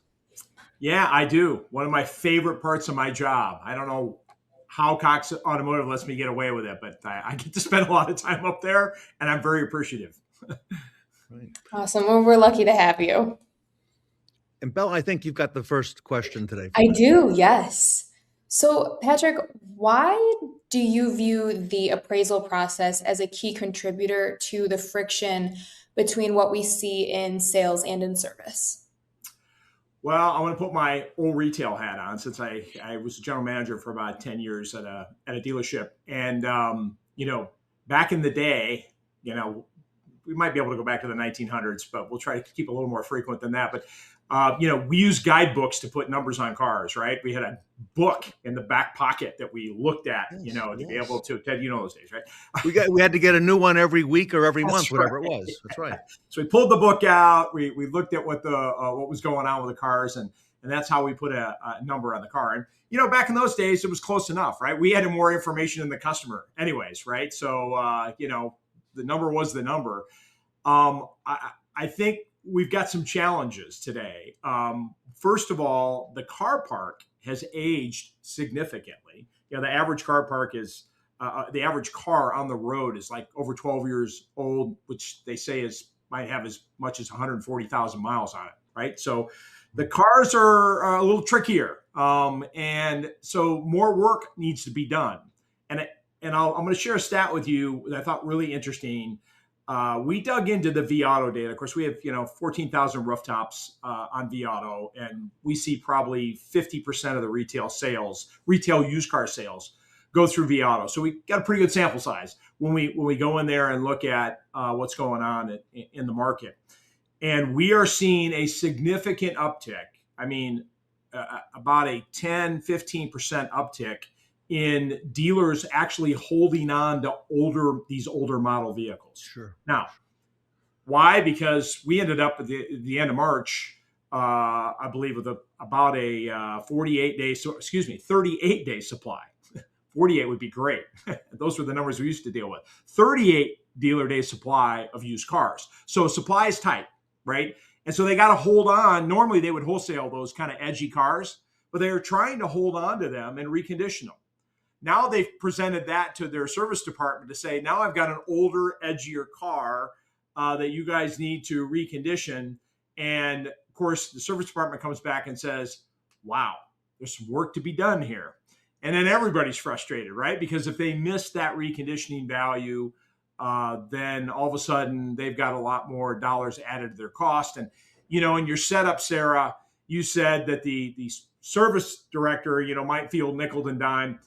The salespeople or the sales manager or used car manager feels like they're being nickel and dime because it's like, I got to put brakes and rotors and on every car, that comes in. But it's just a matter of this older car park and some of these edgier cars. And that's just where we're at today. So it's easier to miss what a car really needs. And that creates more friction with the service department because they have to invest a lot more in the car than they wanted to at the point of appraisal. Yeah. Patrick, I'm seeing dealers all around me near where I live advertising now that they've got X amount of vehicles under a certain price point, under $20,000 or whatever the number is, okay, that I've never seen them doing before. So that speaks very much to your point. Patrick, what evidence do you see that reconditioning needs get missed or overlooked during the appraisal process? Yeah, we've got a stat that we pulled out of vAuto, which is kind of mind-boggling, but 50% of the appraisals. Now, keep in mind, again, we see 22 million appraisals a year in vAuto. So yeah, that's what the tool does, right? It puts numbers on cars. It lets you look at the live market view and determine what you really need to invest in that car to be able to make it a profitable piece of inventory. And so of those 22 million appraisals we see a year, 50% of them, the reconditioning value is missed by plus or minus $750. Now, I think we'd all agree that $750 in a trade valuation could probably miss a few car deals. We don't have that much wiggle room, right? So if we're missing them by that much, and let's say we do make the deal, now I brought that car in with the expectations that I need probably in most cases, $750 less than what it really needs. And once again, here comes that friction, right? So I put this much money into the car because part of my valuation was what I think the car will sell for minus what I can recondition it for. And then that and a little bit of profit, that's where I get to that number I put on the car, right? So if that reconditioning is off by that much, and particularly when my service director comes back and says, oh, this car is going to need tires, you missed that, or it's going to need some sort of mechanical repair, it's very frustrating for everybody. And speaking of mechanical inspections, and I think this number is a little inflated. I'm going to give the benefit of the doubt, but we've got some stats that say about 45% or less, I'll say, of vehicles actually get any kind of mechanical inspection. So think about the appraisal process, right? Someone's behind the desk, the salesperson's gone out, takes some photos of the vehicle. They got a lot going on. They're working multiple deals. We know that they don't always get out from in front of the desk and run out to that car, fire it up, take a ride around the block to check any of those underlying mechanical symptoms that might be there. It just doesn't happen. And that presents a real challenge because we're going to miss some of those issues that are showing symptoms. And in many cases, the customer may be very well aware of those symptoms, which is why they're there to trade that car because it's time to let it go. And the dealer's kind of left holding the bag. So that's another thing I think that dealers are trying to focus on, not getting burnt on some of these older model, higher mileage cars, yet trying their best to retail them. Because to your point, Ted, anything under $30,000 is flying off the shelf because of the affordability crisis, right? I mean, folks need dependable transportation, and with interest rates being high, with supply being low, and there is no new car alternative that's anywhere near that price point. They've got to find a higher mileage, older model used car in order to afford a payment to get them back and forth to work. Well, Patrick, this is a conversation that gets constantly talked about in my house, for sure, on the used vehicle side of the equation. And one of the things that you touched on, that affordability component, we're seeing something unprecedented too, which I won't mention the two companies that dealers are up against in the marketplace when it comes to evaluating, trade appraisals for customers that are looking to sell or trade their vehicle in. But that's really now what we're seeing as the point of the start of the sales process, is getting those evaluations on the trade before the customer is even considering inventory. So what other market factors like that are occurring right now that suggest dealers should address appraisal shortcomings? Yeah, I mean, the average consumer coming in's got 4 to 5 offers in their pocket on the car already, right? So when I say, hey, we need to be more accurate in reconditioning, and we need to scrutinize the vehicles so the dealer doesn't get burnt with a bad car that's going to require a lot of repairs, by the same token, they need the inventory, and they got to make car deals, right? And if they put a number on the car, if they tear the thing apart, say it's got all these issues, then the customer says, well, great, I'll just go over here because I typed it into a website and they gave me a number that's a lot better than that one. See you later.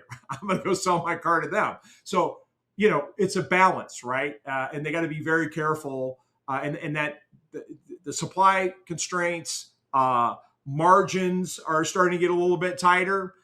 So we have to, create that balance. So I always tell dealers that as much as we want to have a really good appraisal process, we need to be as informative, as transparent, build as much trust with the customer. We need to lay out all the issues. We still got to make car deals, right? So we might have to offer that customer more than we want to, but I think it's a healthy conversation to at least let the customer know that though you put that value in that website, someone is, even if they're going to pick it up in your driveway, they're going to come to your home and they're going to want to pick that vehicle up. All right.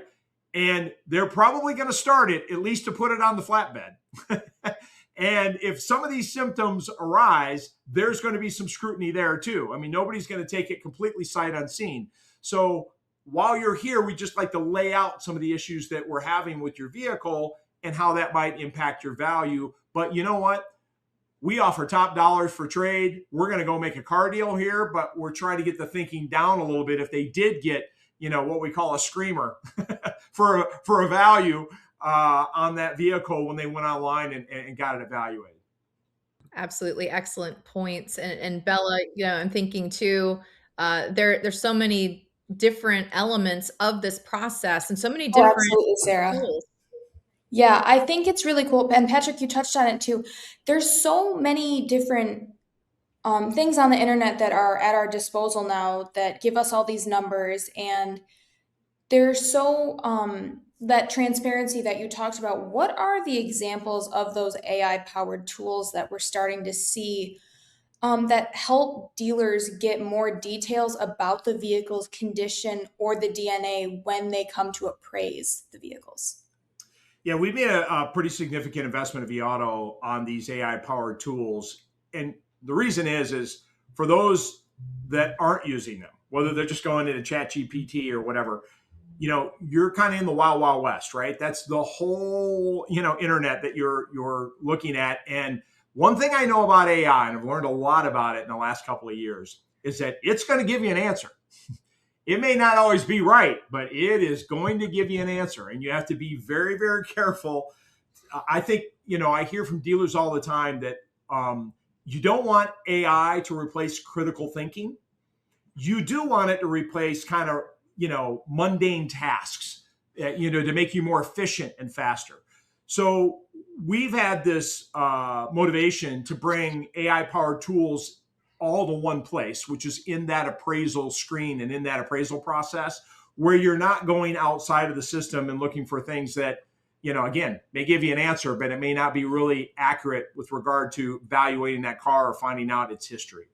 One of the tools that we introduced this year, we call Common Problems.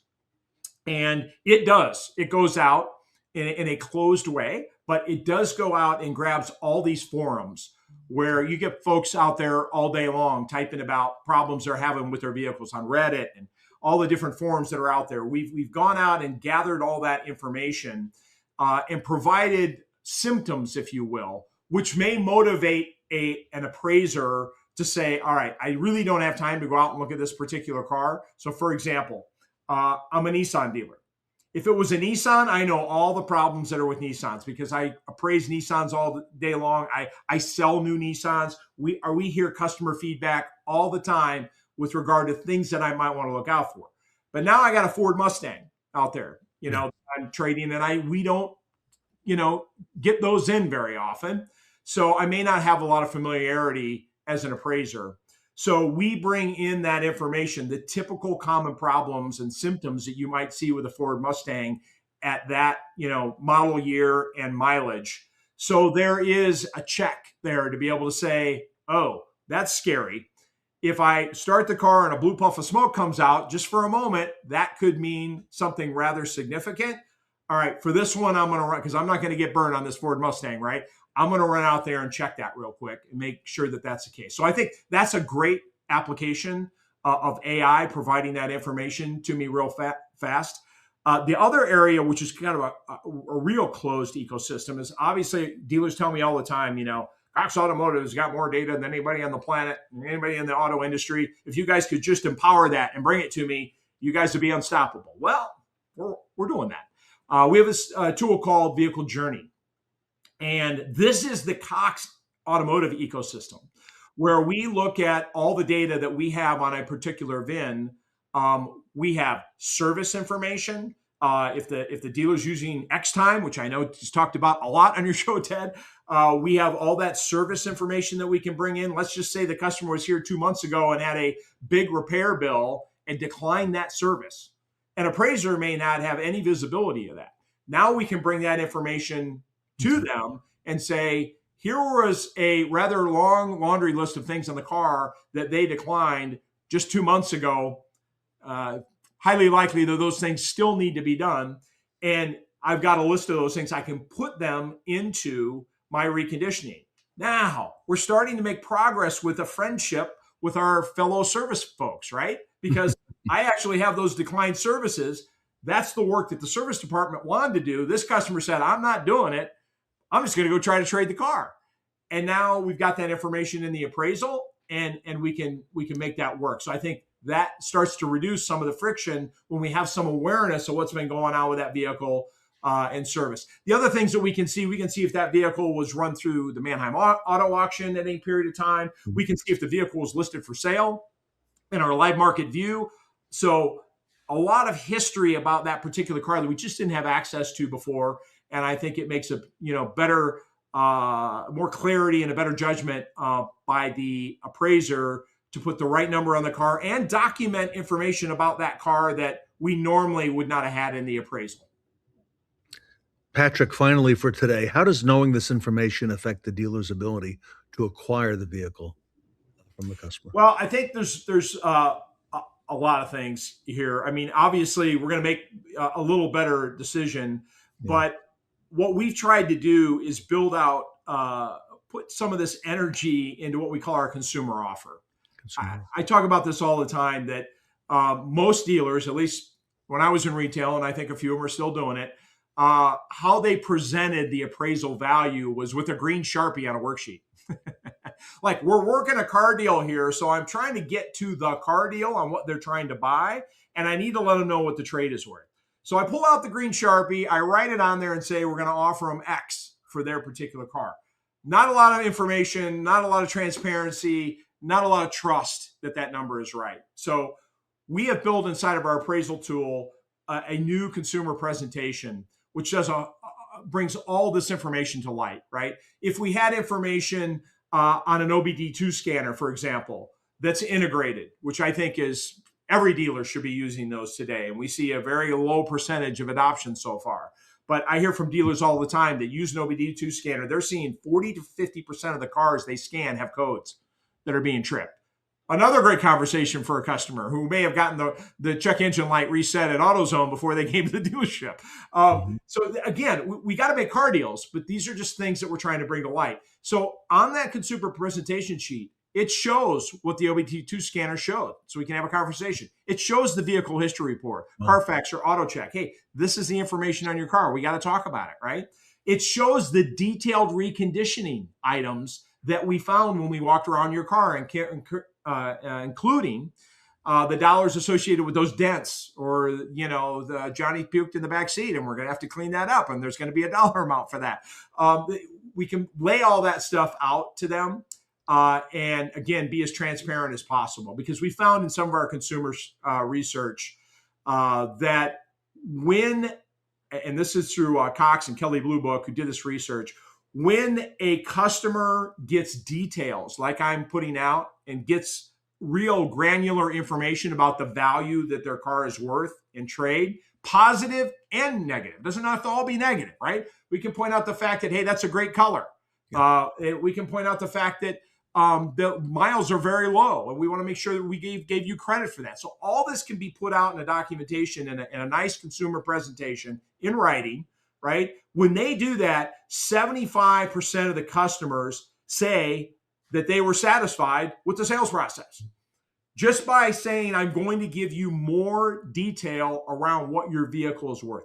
When we skip that step, then that's where the friction comes in with the customer.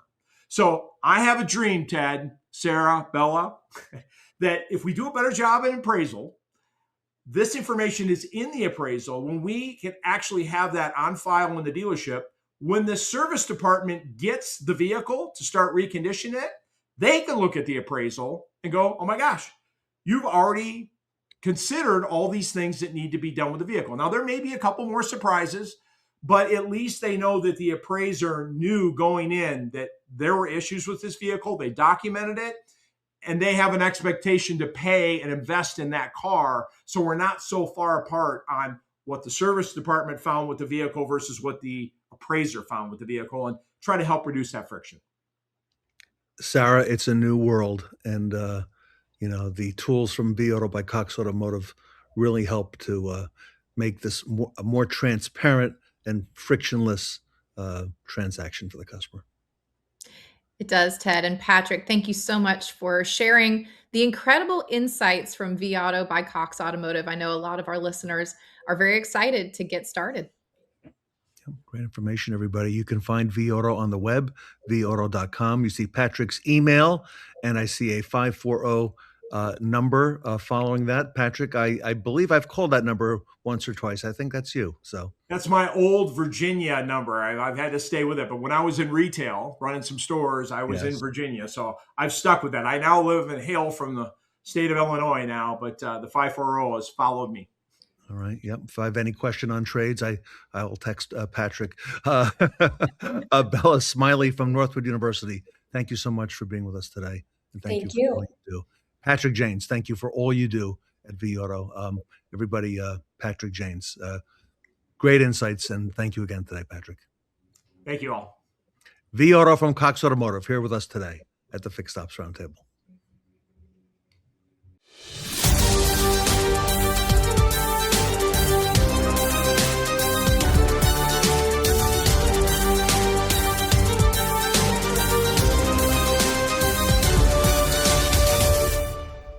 The fastest pit change in a Formula One race took 1.80 seconds. At Blink AI, we say challenge accepted as we take your dealership from zero to hero with our platform that's purpose-built to shift the customer experience into high gear. Unlike solutions that promise efficiency with AI chatbots, Blink AI turns your dealership operation into a profit powerhouse. With Blink AI, you get scheduling solutions that work together to increase your bottom line. It's about turning interactions into actions that drive dealership success. We're talking about intelligent phone automation and seamless scheduling that increases appointments without increased overhead, and workflow automation that eliminates service bottlenecks and boosts staff productivity, and a customer campaign solution that proactively engages customers and increases CSI scores. Blink AI, your dealership's #1 pit crew. 98% of customer experience is how well or how poorly you communicate. Well, how come my software partners spend 98% of their development on workflows? What if they spent 100% of their time on workflows and we spent 100% of our time on communication? Then we'd be able to truly create transformative experiences for customers, and that's what True Video does.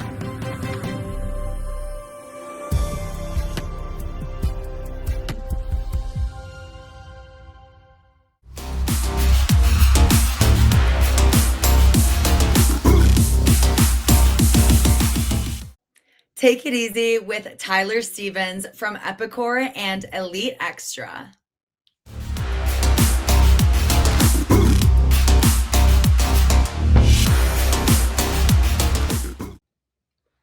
Welcome back to the Fixed Ops Roundtable. I'm Sarah Vantine here with Ted Ings.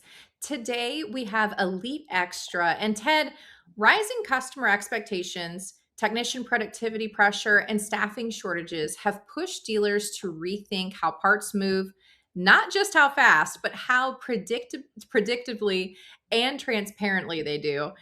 Joining us today is Epicor's Tyler Stevens. And Ted, I'm excited about today's conversation and how dealers are re-architecting their parts operations. That's right, Sarah. We want to welcome Tyler Stevens from Elite Extra and Epicor Solution to the Roundtable. Tyler, welcome to the event. Yeah, thanks for having me, Ted and Sarah. Appreciate it. Tyler, it's really top of mind right now, logistics and saving time. And, it seems that every step, every minute, every hour really matters these days. So I want to start, if it's okay, at a high level with you. For years, parts delivery was treated as a support function, okay? But now it's more strategic, okay, than ever before. Things are changing fast. What has fundamentally changed in fixed operations that's forcing dealers to rethink what we call the last mile delivery as a core operational strategy rather than just as let's say, a cost of doing business? Yeah, no, that's a great question. As Sarah had mentioned actually quite a few things at the very beginning that we really see a lot in the dealer space. One of them being that customer expectations. So as we all know, the Amazons of the world have really kind of moved us to the I want it now kind of mindset, whereas before it was okay to get a part to your customer maybe, tomorrow or 2 days from now. But now they not only want it today, they want it within an hour in a lot of cases. So that is one of the biggest things. Beyond that, obviously just staffing shortages. It's difficult to find quality drivers and then to retain them in this market especially. So the ability to kind of, keep those things in play and really make parts delivery a core operational piece rather than just an afterthought is very important.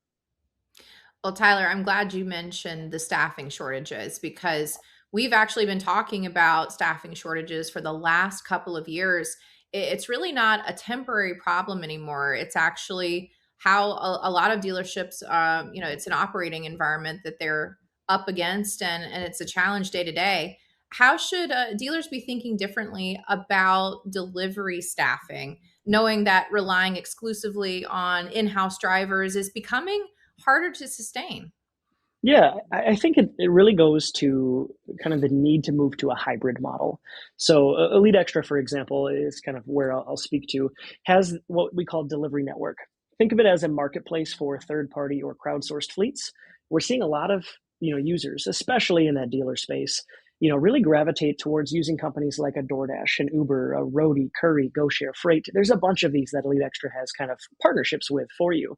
The ability to be able to take an individual delivery and on the fly decide how do I want to get that to my customer is really kind of what we're looking for. Beyond that, there's the ability to kind of judge fixed costs versus those flexible costs. Do you really want to maintain, a massive fleet with insurance rates going, gas prices now going the kind of way that they are among, just those fixed costs of, are you paying insurance? Are you paying driver salaries and so on? So that hybrid model is really kind of important now. True. I like that term as a way to look at it. I want to dig into the process a little bit, Tyler, if I can. Complexity kills efficiency. In an ideal world, what should a modern parts delivery workflow look like for the franchise dealer, from dispatch to drop off to confirmation? Yeah, no, that's a great question as well. Really what we're looking for and what we, kind of, I would say dealers expect these days is that kind of automation. So the orders automatically flowing from their DMS system or whatever their ordering system is into Elite Extra or into really any software that they're using. The ability to then kind of have the software make those suggestions for the dispatcher. Where should they go? Who should they hit first? Does this customer have any special needs or restrictions that need to be taken into account? Beyond that, the ability to facilitate notifications to their customers to really reduce those phone calls coming in to say, hey, your product is going to be here, today at 3 p.m. And they have the tracking information and everything that they're expecting from a normal delivery. Well, Tyler, I'm glad you touched on those notifications because one of the pieces that has been a challenge historically is that communication, back to the dealership and that uncertainty about where in the process their order or their vehicle is. I want to pivot a little bit to talk about wholesale customers because we've often, emphasized at the Roundtable that wholesale is still a very important component of a lot of dealerships' business, but wholesale customers want confidence in their parts. Why has delivery visibility become such a critical component of the customer experience in parts operations? And what happens when dealers don't provide it? Yeah, so, well, I'll answer the last one first. When dealers don't provide it, they tend to go other places. There are 1,000,001 options that they can choose from with the internet to kind of get their parts deliveries. And if you're not providing that real-time, transparent experience of here's your driver's name, here's where they are, here's a little map and you can kind of follow them along to see what's going on and the proof of delivery photos and signatures, you're really unfortunately lagging behind. You're right. That would be kind of the main one. Tyler, that is the expectation. That's exactly it. Yeah. And it's happening in other industries and has for some time. And now we're just now catching up. I want to talk to you, though, about one more step, and that's the returns. Okay. We recently had some parts managers on here and they said, hey, wait a second. If you're going to talk about this kind of thing, let's talk about how we handle returns, because that is real world. Okay, Tyler. And why have parts returns remained one of the least modernized steps in the process in the dealership? And what does that cost the dealer operationally and financially? Yeah, I would say, obviously financially is the big one. How often have our dealers, kind of gone out and said, hey, I found something under the seat. I have no idea where it's from. They don't know what customer it's from. They don't know, if it's even a product that they sold for that matter. Returns is something that Elite Extra has really worked hard to kind of really modernize. It's really kind of, I would say, one of the unique things about us is that we are a full logistical solution from the normal, let's get them to your customer, to the reverse logistics options.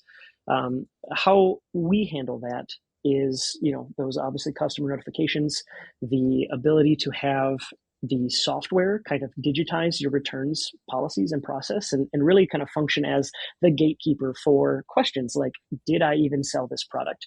Where is this product? How do I get it back from my customer? And how do I do all that without losing money? That's really the big question is this in something that I can still sell, or do I have to kind of just trash it and move on and eat the cost? Tyler, there's so many elements of this, from a process and from a technology perspective. And dealers, they care about all of these pieces because technology only matters if it really helps the dealers make better decisions. What data, in your opinion, should fixed ops leaders be paying attention to when it comes to delivery performance And how does that data change the way that they manage their operation? Yeah, depending on what solution they use, if they use something like Elite Extra, we're able to take a bunch of the data that they have from time to service, route profitability, driver performance, and then use that data to, kind of adjust their delivery routes. The big ones that I would focus on are the ones that I had mentioned. I always call out that time to service because, again, it meets that Amazon style model of how long is that part just sitting in house? How long is it taking your drivers to deliver it? How long are your drivers staying at those individual locations? Driver performance is one of them too. It goes hand in hand with that. Obviously we're not trying to, big brother the drivers and make sure, that we're watching everything that they're doing, but we do want to make sure that they are doing their jobs and we're giving them the information that they need to do those successfully, efficiently, and be able to get out the door to ultimately deliver more products for you. And then finally, that route profitability. When you're doing your delivery routes, are you actually making money on it? Or are you taking a $3 item and you're trucking it 30 miles away because that's just what the customer wants? Those are really important things to kind of use and build your delivery operation around. It's funny you mentioned that. I just did a panel earlier today on mobile service. Of course, that's going to the customer and providing service. But one of the things they talked about is the trip value. Okay, and to make sure that when we're doing a trip, okay, and a lot of dealers run their mobile service similar to, let's say, a trucking company, that kind of thing. And I know parts wholesale delivery is similar. Talk about volume with us. It spikes, it dips, it can surprise you. How can dealers scale delivery capacity up or down without introducing more risk or complexity into the operation? Yeah, and that's a great call out because you have times of year, like right now we're approaching summer, for example, fast, where people have maybe more disposable income. They want to actually work on their vehicle. They want to get things done to enjoy the summer. But in that same vein, it could just as easily be a very dry month for you. So how you handle that is that hybrid, model that we had kind of talked about a little earlier in the conversation where, I can have my core group of drivers, maybe 5, 6 guys, gals that I really trust that I know, are 1 in 100%, they're on the business. And then I've got some other ones that, maybe I want to outsource to a DoorDash, to an Uber, to a Roadie, to one of these crowdsourced fleets, where in times of high volume, I can get all of those deliveries out the door efficiently, quickly. And in times of maybe less volume, I can kind of scale back to just that core fleet that I know I have. Well, Tyler, there's a lot of people listening right now who are feeling all these different pressures with last mile logistics and protecting their technician productivity. What closing advice would you give them before they evaluate their next delivery solution? Yeah, I would say, your technicians and their time are important. Your customers and their time are important. Make sure that whatever solution you pick, whether it's Elite Extra or a different one, for example, that it kind of is vetted out, that you have somebody in your corner that is with you 100%. Again, not to toot our own horn, but we've been in this business for a very long time. We know the auto parts space. And more importantly, we're based in Eau Claire, Wisconsin. That's our entire team from support to product development and so on. Make sure you have somebody in your corner. Make sure that you have somebody in your technicians' corners and ultimately your customers' corner that's really looking out for, what it is that you do. Sarah, I'm thinking that Tully Williams, the fixed ops director at the Nilo company, okay, very familiar with Elite Extra. And Tully says it's all about the hours. And you know what? That's a great way to relate it as well. It's protecting technician productivity. It's not just moving parts, okay? It's earning the customer trust. Sarah, you recently had a situation with you yourself as the customer waiting on parts to get for your vehicle. I remember you told me the story. I did, Ted, and Tyler, this is a more important component. As you mentioned, customer time is the most valuable commodity that we have today. And however we can save those time opportunities where we can have more flexibility in our days by having logistics provide those processes and technology, it really makes a difference. And Tyler, it sounds like tools like Elite Extra are really helping franchise dealerships modernize their last mile logistics. And allowing dealers to operate with more confidence, flexibility, and insight when it matters most. That's for sure. That's the name of the game for us. All right. So, Tyler, for our audience who may want to reach out and have questions, how this would work for them, what's the best way to learn more about the good work you do there at Elite Extra? Yeah. So if they just go, to eliteextra.com, so eliteextra.com, but we have all of the information that you need there. If you want to dive into, our main routing and dispatch solution for your own drivers, that reverse logistics process with returns automation that we had talked about, as well as delivery network, you're going to find all of the information you can there. And if you want to meet to kind of talk one-on-one, again, there's some simple forms that they can fill out and get in touch with us. And Tyler, Elite Extra is part of that Epicor family, that big Correct. Epicor family, which our dealers have grown to trust because it's, all the way back to the parts catalogs and all that. I mean, This is squarely the business that Epicor is in as well. Yep. Yeah. And when Epicor first acquired us, they had looked at kind of everybody in there and said, hey, Elite Extra is the tip of that spear. This is what we want. And we definitely kind of continue to push it forward for both Epicor and Elite Extra as a whole. Tyler, thank you so much for today. Great information. Yeah, thank you for having me. I appreciate it. Everybody, if you want to reach out and work with the best, that's Elite Extra. Go to eliteextra.com. Tyler Stevens with us here today. Sarah, great information. And I always learn a lot from these segments. I do too, Ted and Tyler. It's exciting to have you on the Fixed Ops Roundtable and looking forward to hearing more stories on how you're helping dealers with these logistics. Awesome. Thanks, guys. It was very nice to meet you both. Tyler Stevens, everybody, with Elite Extra here today at the Fixed Ops Roundtable.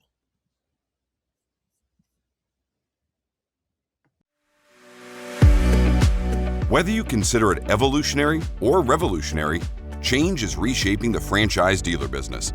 And we're not talking about electric vehicles. There's another promising opportunity that demands your attention. It's the fast-growing and increasingly lucrative customer pay parts, tire, and service market. Consider what's happening around you.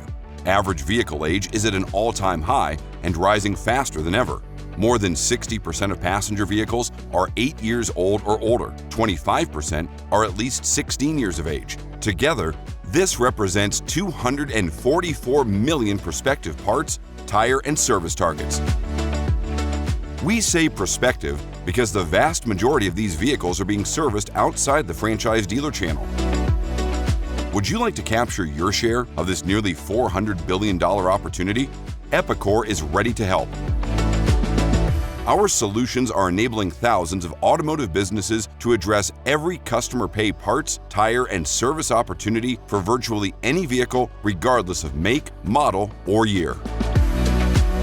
We're helping service providers build customer relationships spanning the full vehicle lifecycle, from the end of the factory warranty to the day the vehicle is scrapped.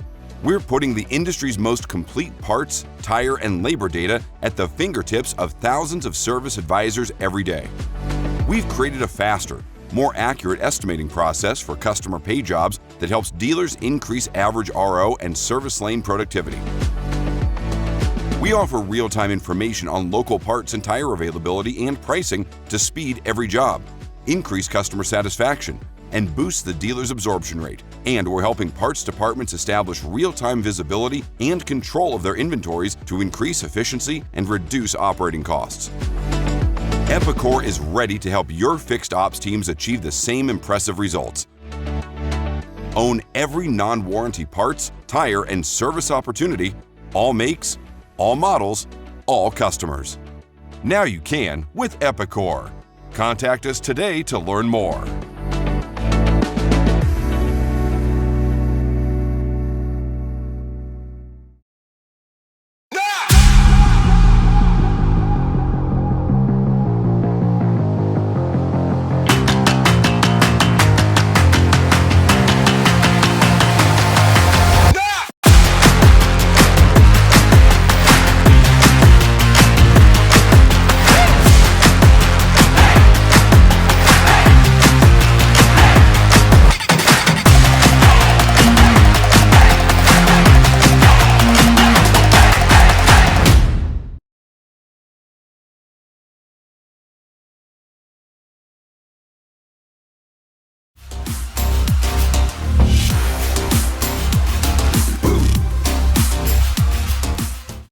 Please welcome Tom Wood University to Fixed Ops Week.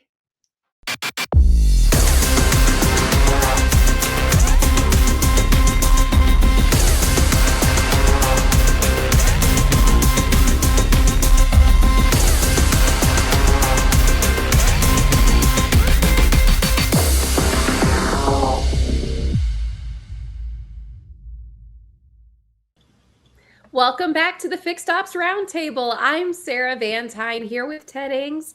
Today we have the Tom Wood University panel. And Ted, some special guests with us on the panel today.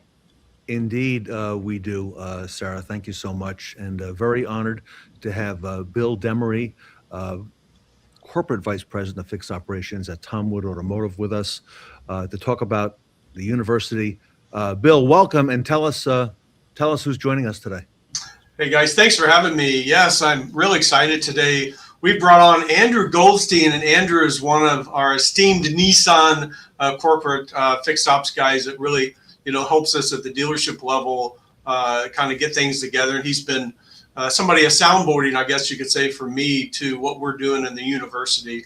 And I couldn't not have Aaron Blount. He's our instructor that's helping us raise and grow future technicians, advisors across our organization and the community. So Aaron is with us as well.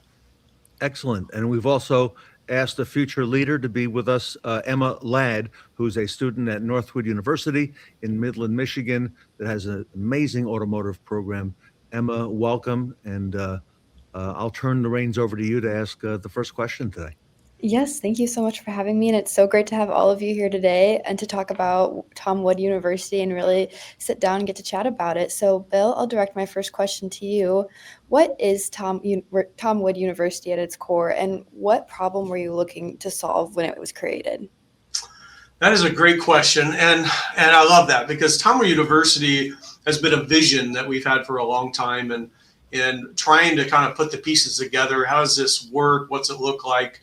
I would say the core of it was, we keep hearing about this technician shortage, and there's a shortage in the automotive space, and I debunk it all. I say there's a lack of a technician supportage, not a shortage, it's a supportage, and we have to support that part of our industry. So we teamed up with the state of Indiana. We teamed up with Pursuit Indiana, and says, hey, how can we be kind of the outlet, the career center in the Hamilton County area, and train young high school individuals in this space that want to be a part of this program. So it's been a lot of fun kind of putting this together, a lot of, I'd say, agonizing pain and sleepless nights, and oh my gosh, what are we doing? How are we going to do this type of thing, to where we're year one into it. We have some students graduating. We have contracts going out. They're signing on. I'm ordering Sonic tools, and we're so excited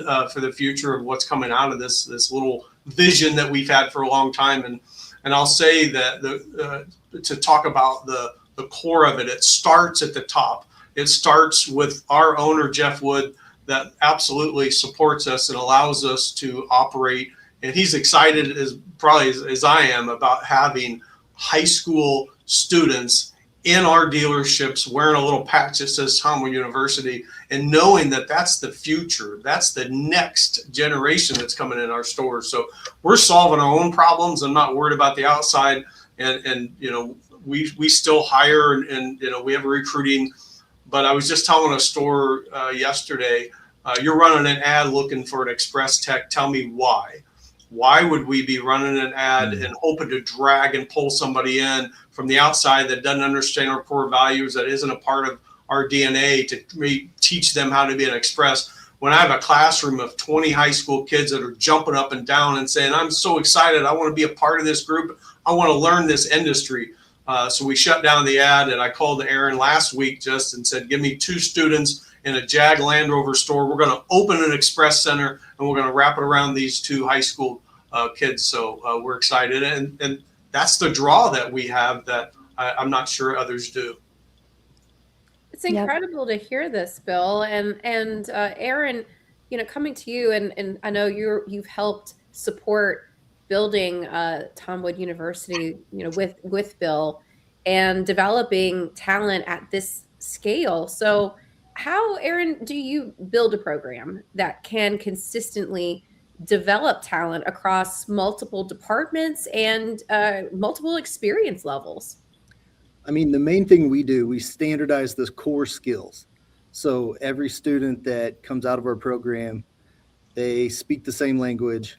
They have the same basic skills that we've developed through talking to all the service managers. And they're part of the culture. They're part of Tom Wood. So, yeah, they're ingrained in what we do on every level. And then at the store level, there is an expectation of what these students know, what they can do. And it really helps make that repeatable year after year. So, Andrew, it's got to be refreshing for you to have a group like that, to have a dealer group like Tom Wood Automotive, okay, as part of what you do, and to get to interact with Bill and hear some of the things that, and see some of the things that they're doing.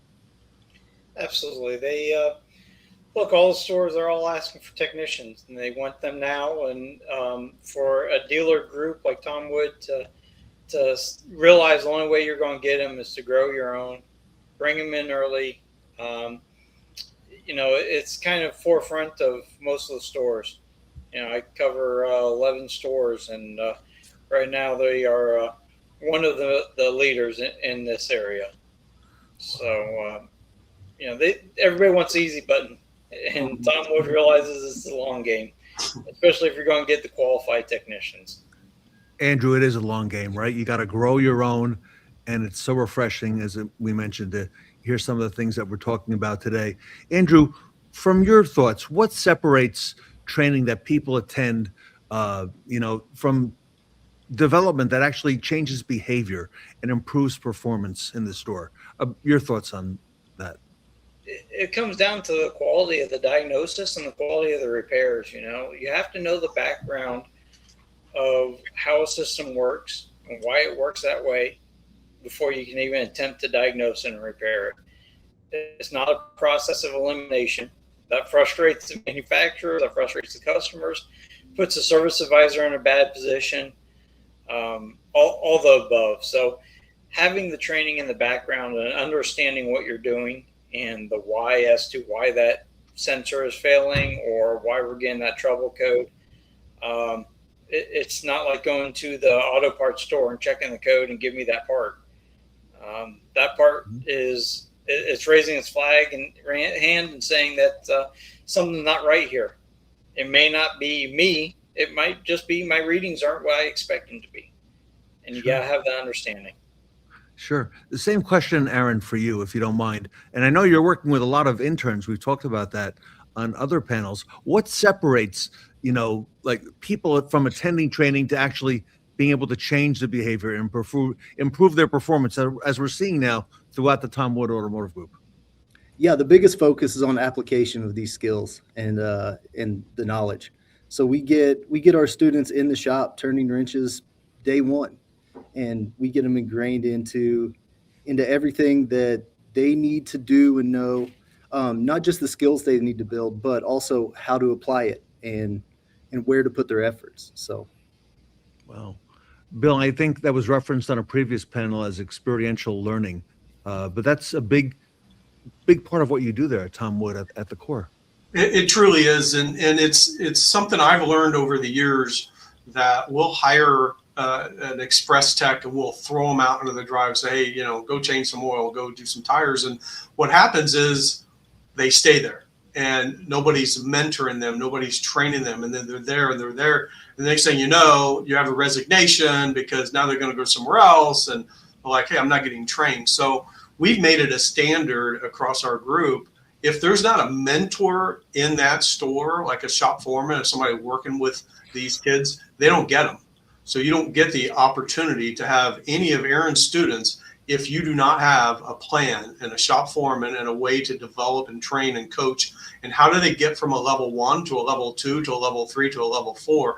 So we've got it all mapped out that you want to be a master tech, here's what it's going to take from A to Z to get there. And here's the pay expectation when you get there. So mapping all that, gives them a vision and a career path that they absolutely have to succeed Otherwise, we're just going to keep losing the talent that we're trying to build, across the group. Yes, definitely. And kind of to piggyback off that a little bit, Bill, I'm going to shoot this question over to Aaron. How does having a structured development program really impact retention and long-term career growth within the organization and Tom Wood University? Yeah, I mean, people stay when they see a future, right? And if we set these kids up with the confidence and the ability, and we engage with them through mentors, and they see those clear next steps in their career, it really helps keep them around. And another big part of it, a lot of technicians start this career and realize it's not something they want to do. We can do that at the high school level. These students can try this career. They can see this career path. They can see where it's going, what it entails, and maybe it's not for them. And maybe they found that out, and that's fantastic. So we aren't hiring uninterested technicians, and they're not learning the hard way that this isn't for them. So. Yes, it's all about the quality of the students. Like, they want to be there and then they want to learn. That's amazing. And for all three of you, I know we have a lot of fixed ops leaders. We have a lot of general managers, dealer principals in our audience with us today that are thinking about maybe implementing something similar to Tom Wood University across their organization. And so I'm sure there's lots of question about, what advice would you give to them? And so, Bill, I'll start with you and then go to Aaron and then Andrew. For dealers that are in the room today who want to build something similar to this, where should they start and what should they avoid? Yeah, so we struck out for many years trying to build this, and it was rough. And we tried writing our own curriculum, to hiring folk that thought they could be an instructor, to trying to just build our own program that we just couldn't get it off the ground. And when I teamed up with the state of Indiana and found the company called Pursuit Indiana, they have the mechanisms, they have the mechanics to allow this to happen. So those industries, and I'm sure they're out there in every state, they represent the high schools that do not have a career center relationship. That's where you want to find kind of the playground, right? So once we found that, we realized we needed to partner up with a university for this to be dual core credited. It's very important that a junior and a senior are earning college credits. So once we kind of put all that together, the icing on the cake is that guy right there, Aaron. I had to find somebody that has as much passion about this business as I do, that wants to grow something extremely special and be a part of the next generation of the automotive dealer space. And I had to assure Aaron that I will invest everything. I promised him a lot. I promised him a building, and I'm going to deliver this year on a new Tom Wood University building. We're this close to making it happen. But once you get all that together, now Aaron he came out of Lincoln College of Technology as an instructor, but he still had to take night classes to be certified with the university that we partnered up with, Vincennes University. So he had to dedicate some time to get his certifications. And then once all that came together, we got stamped off in December of 25 that we do have a dual core credit, completely certified, state-funded program that's helping us continue to grow. And we've just started, we've just barely nipped the ground of where we're going with this thing. And we're hoping, and my vision is to train every position within our dealership space within the Tom Wood University. And we believe that we can teach high school kids, and the ones that Aaron mentioned, technician, they don't maybe want to go down that path, but maybe they want to be a service advisor. I didn't want to go down that path. I grew up working on cars and hated it. But when I saw those guys up there dealing with customers, that kind of pushed me into that direction. We're going to offer that, and we're going to be training service advisors hopefully next semester and start placing them along the group as well. Aaron, this is incredible. Yeah, we're having fun. Yes, it is. It's awesome. Andrew, from your perspective, listening to the success and just really breaking ground and starting a lot of opportunities for young people with Tom Wood University. Andrew, what pieces, do you take away from this conversation? So for the last 11 years, I've been working with a lot of different dealers. And the ones that retain their technicians have a good culture in their dealership. From the top down, it really needs to start at the owner level, all the way to the executive manager and filter down. And they need to see it. They need to know each of their people. They need to know each of their employees. They need to come around and show the recognition. You got to build the culture, because if you don't, then what you're going to end up doing is training them, getting them in there for a little bit, and then they'll leave you. Yeah. And then your happy employees are also going to, when there's an opening, they'll call their friends. They'll talk to other people while they're in training. It's like, hey, you're looking for a job? Come over here. This is a great place to work. They have XYZ. They take care of you. They got plenty of work. And I've always been from the mindset, you take care of your employees first, your customers second, because your happy employees are going to go above and beyond for your customers. That's right.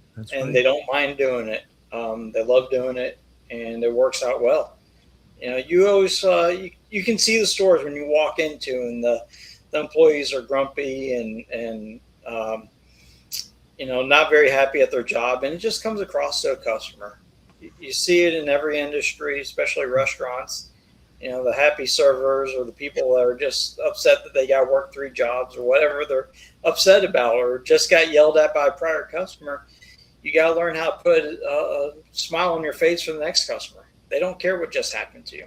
They care about their opportunity right now. So Aaron, top down. As a follow-up, I just want to come back to Aaron, because he's so hands-on with this. Aaron, if you take care of your employees, they're going to show pride in their work, and that's going to show to the customers.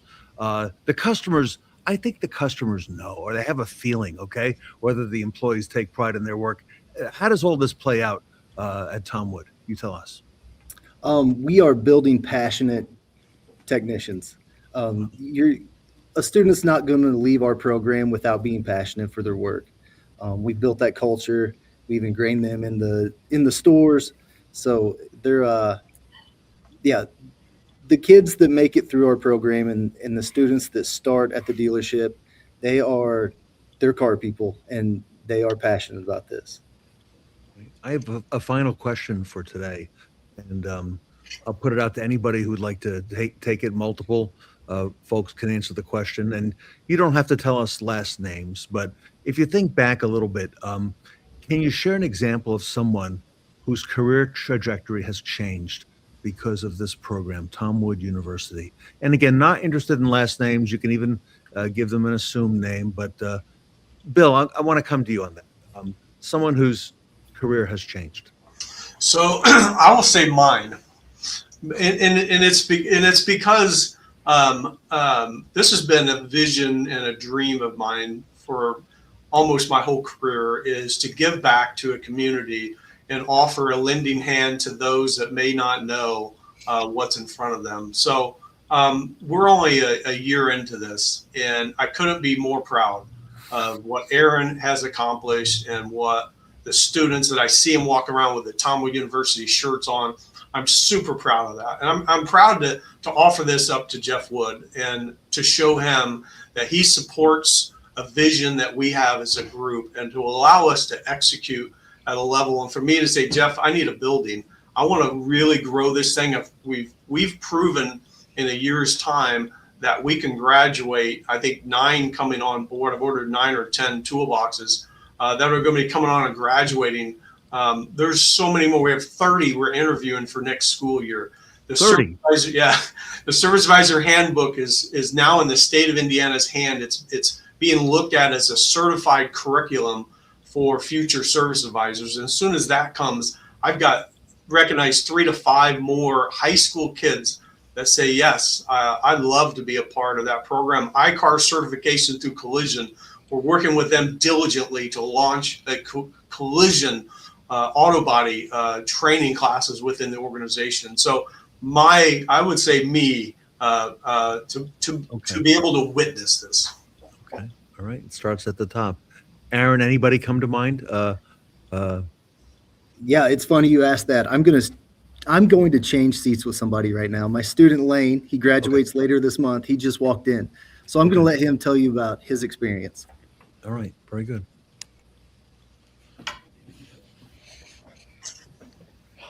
Welcome, Lane. How are you? Good. Good. You're on the Fixed Ops Roundtable. Sarah Van Tyne and Emma Ladd, and of course, you know Andrew, and I think you know Bill. Tell us a little bit about yourself, and tell us a little bit about what you're doing there at Tom Wood. So I was a student. Beginning of this year, I was a senior. I started with Tom Wood University. It's been great. My original plan after I graduated was to go into the military and be a mechanic there. And Aaron kind of presented the opportunity of the asset program. Yeah. And it kind of struck me as something I wanted to do because I've loved working on cars basically my entire life. And kind of ran it across. And then one of the technicians, Jacob Lundy, said, I'll take you under my wing and I'll mentor you so we can get you out on the line and work. And for about the past month, I've been working down there, and Mike, the manager, and Rob, the foreman, kind of said, we're going to get you into the asset program. We're going to get you certified and all this. And that's kind of what I've chosen to do as my career path after school, is to become a technician for Ford. All right. I love it. And Lane, how old are you? I am 18. All right. Wonderful. And how did you find out about Tom Wood? How did you learn of this? So my junior year, when we were scheduling classes for my senior year, my counselor presented the program. It was to work on cars. It was an internship. And I jumped at it because I heard cars for school, and I was kind of right there where I wanted to be. Sure. And a couple months later, they came in, interviewed me, and basically said, like, this is what it's going to look like. You're going to be in the mornings for 3 hours. You're going to do some book work. You're going to learn about it, and then you're going to apply that skill, and we'll grade you off that. And I thought it was awesome. I thought it was a great idea. Like, I've loved it. And I got placed in the Ford dealership, and it's kind of just taken off from there. Bill, does this sound about right? I love it. I love it. And I love the fact that he's going to get one of our new Sonic toolboxes that is being shipped right now. We're going to financially support him through the ASAP program. We're going to surely get him taken care of financially, that he's not going to have debt. He's not going to have the issues that other students have. So, Lane, congratulations. Thanks for being a part of our program and one of the first graduates of the Tom Wood University. We couldn't be more proud. Thank you. Andrew, it's got to be a fresh air to be a part of all this. Oh, absolutely. It's it's great. Like I said, see dealer groups taking action on the problem. So and kind of owning the solution. So yeah, beautiful. Yeah, that's great. Aaron, thank you so much. Bill, as always, thank you. Andrew, thanks for being a part of the panel today. Emma, thanks for asking the questions. Emma, it seems that Automotive is really looking for that passionate people to take part in the industry. Emma, that seems to be becoming a popular thing. I was just about to say that seems to be the theme around here. It's just so inspiring to hear other young automotive leaders wanting to take in the industry and have so much passion for it. So it's so great to see just my fellow peers. That is a great word, inspiring. Sarah, it is inspiring. It is, Ted, and Bill. I'm looking forward to hearing more success stories as you continue to expand Tom Wood University and incorporate more roles and training therein. I can't wait to share. All right, love it. We want to thank Lane for being on the panel. Want to thank Andrew for joining us today. Aaron, Bill Demaree from Tom Wood Automotive Group, Emma Ladd from Northwood University, joining Sarah Van Tyne and I. Great information, everybody. Thank you so much for all you do for the automotive industry. The Tom Wood University panel here at the Fixed Ops Roundtable.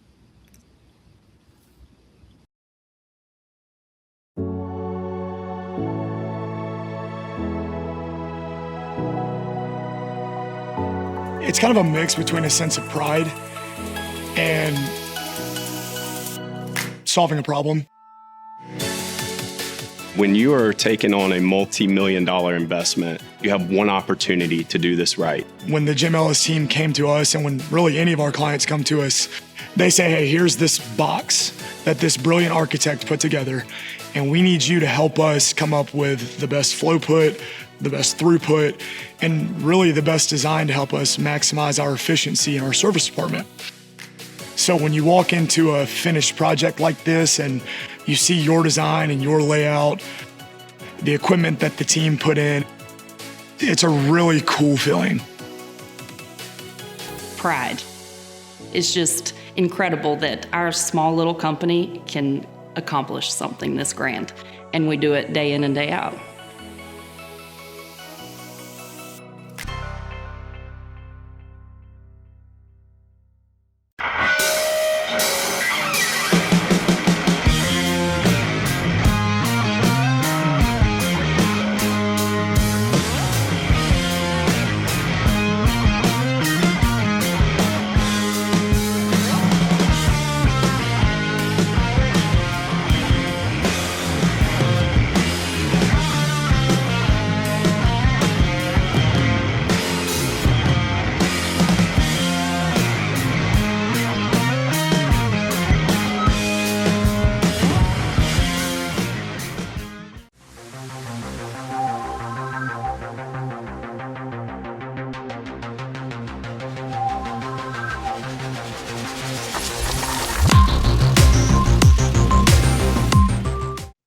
Let's welcome Skaivision to our next panel, filmed live at the Rohrman Automotive Group.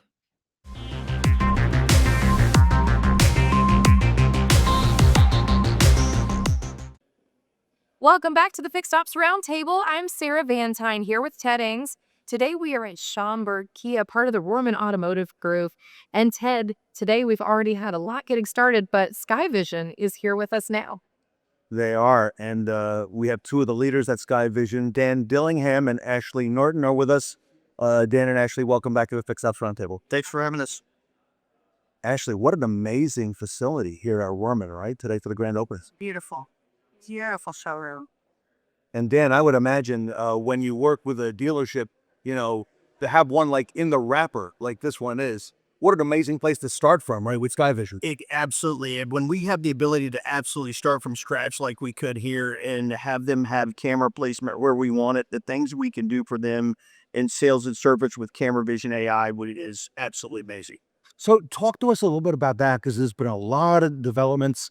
You've definitely got the, no pun intended, eyes on the service and parts departments. Tell us what's happening with Skaivision and with some of the products. So one of the things that we're doing right now is we're starting to be able to send alerts to advisors when customers get to the service drive or when they pull on the lot. We want the advisors to be able to greet customers by name. We want them to have a better experience. We want them to know what they're there for when they pull in, instead of, hey, my name's Dan, welcome to XYZ dealership. What are you here for today? And you know, between that and the camera vision AI and us being able to use all of the cameras in the dealership to be able to look at things like you got a car on an electric charging station for too long, or you got a stall empty, or you got a car waiting in a certain area too long. It's really amazing what we could do and the amount of time that we can help a dealership save that they know is there. They just don't know how to find it, right? Without having a human follow every single car, which is not possible. Well, and as you know, like, we get a little bit of a reputation in this industry of it taking too long to get just through a basic maintenance. So that's what we want to speed up and shave off and retain our customers more, because they know that they can show up here. We're going to get them through as fast as possible and get them out the door and give them the best experience. And by doing these things, you can have a better quality write-up, better quality experience with a customer. And, you know, potentially the opportunity is there to, you know, build conversations and increase that trust and transparency. Yeah. And the product that's really taken off, that was kind of an accident, if you will, is being able to message that customer as soon as they pull into the drive and say, hey, you know, your vehicle is in high demand. Can we send you an offer? No pressure, no nothing. We get some stores are seeing like a 38% response rate of just yes. I'll take an offer. And then the store could pick it up from there, but the AI can take it all the way through the conversation of, okay, well, come and ask for Dan at the service desk. And that product has really, really taken fire. And then that's a great point, because dealerships have an awakening now to the fact that the service drive really is a gold mine for the entire dealership.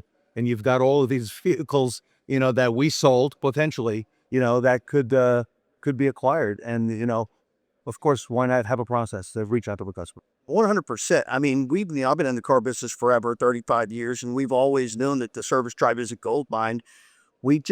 It's a really hard process to get in place. Dealers have literally tried everything, which is conversations I have with them, to the point now where I ask a dealer, hey, what are you doing right now to buy cars off the service drive? And they go, nothing. I'm tired of trying to do everything out there. And what our product does is it eliminates the human error by going after 100% of the customers 100% of the time. And our dealers are having huge success. I mean, we got stores that do, we got a Toyota store in Florida doing 125 to 130 off the service drive every single month, to, little stores that do, 300, 400, 500 ROs, picking up an extra 5 or 6 cars they weren't being able to pick up before. So it's extremely successful.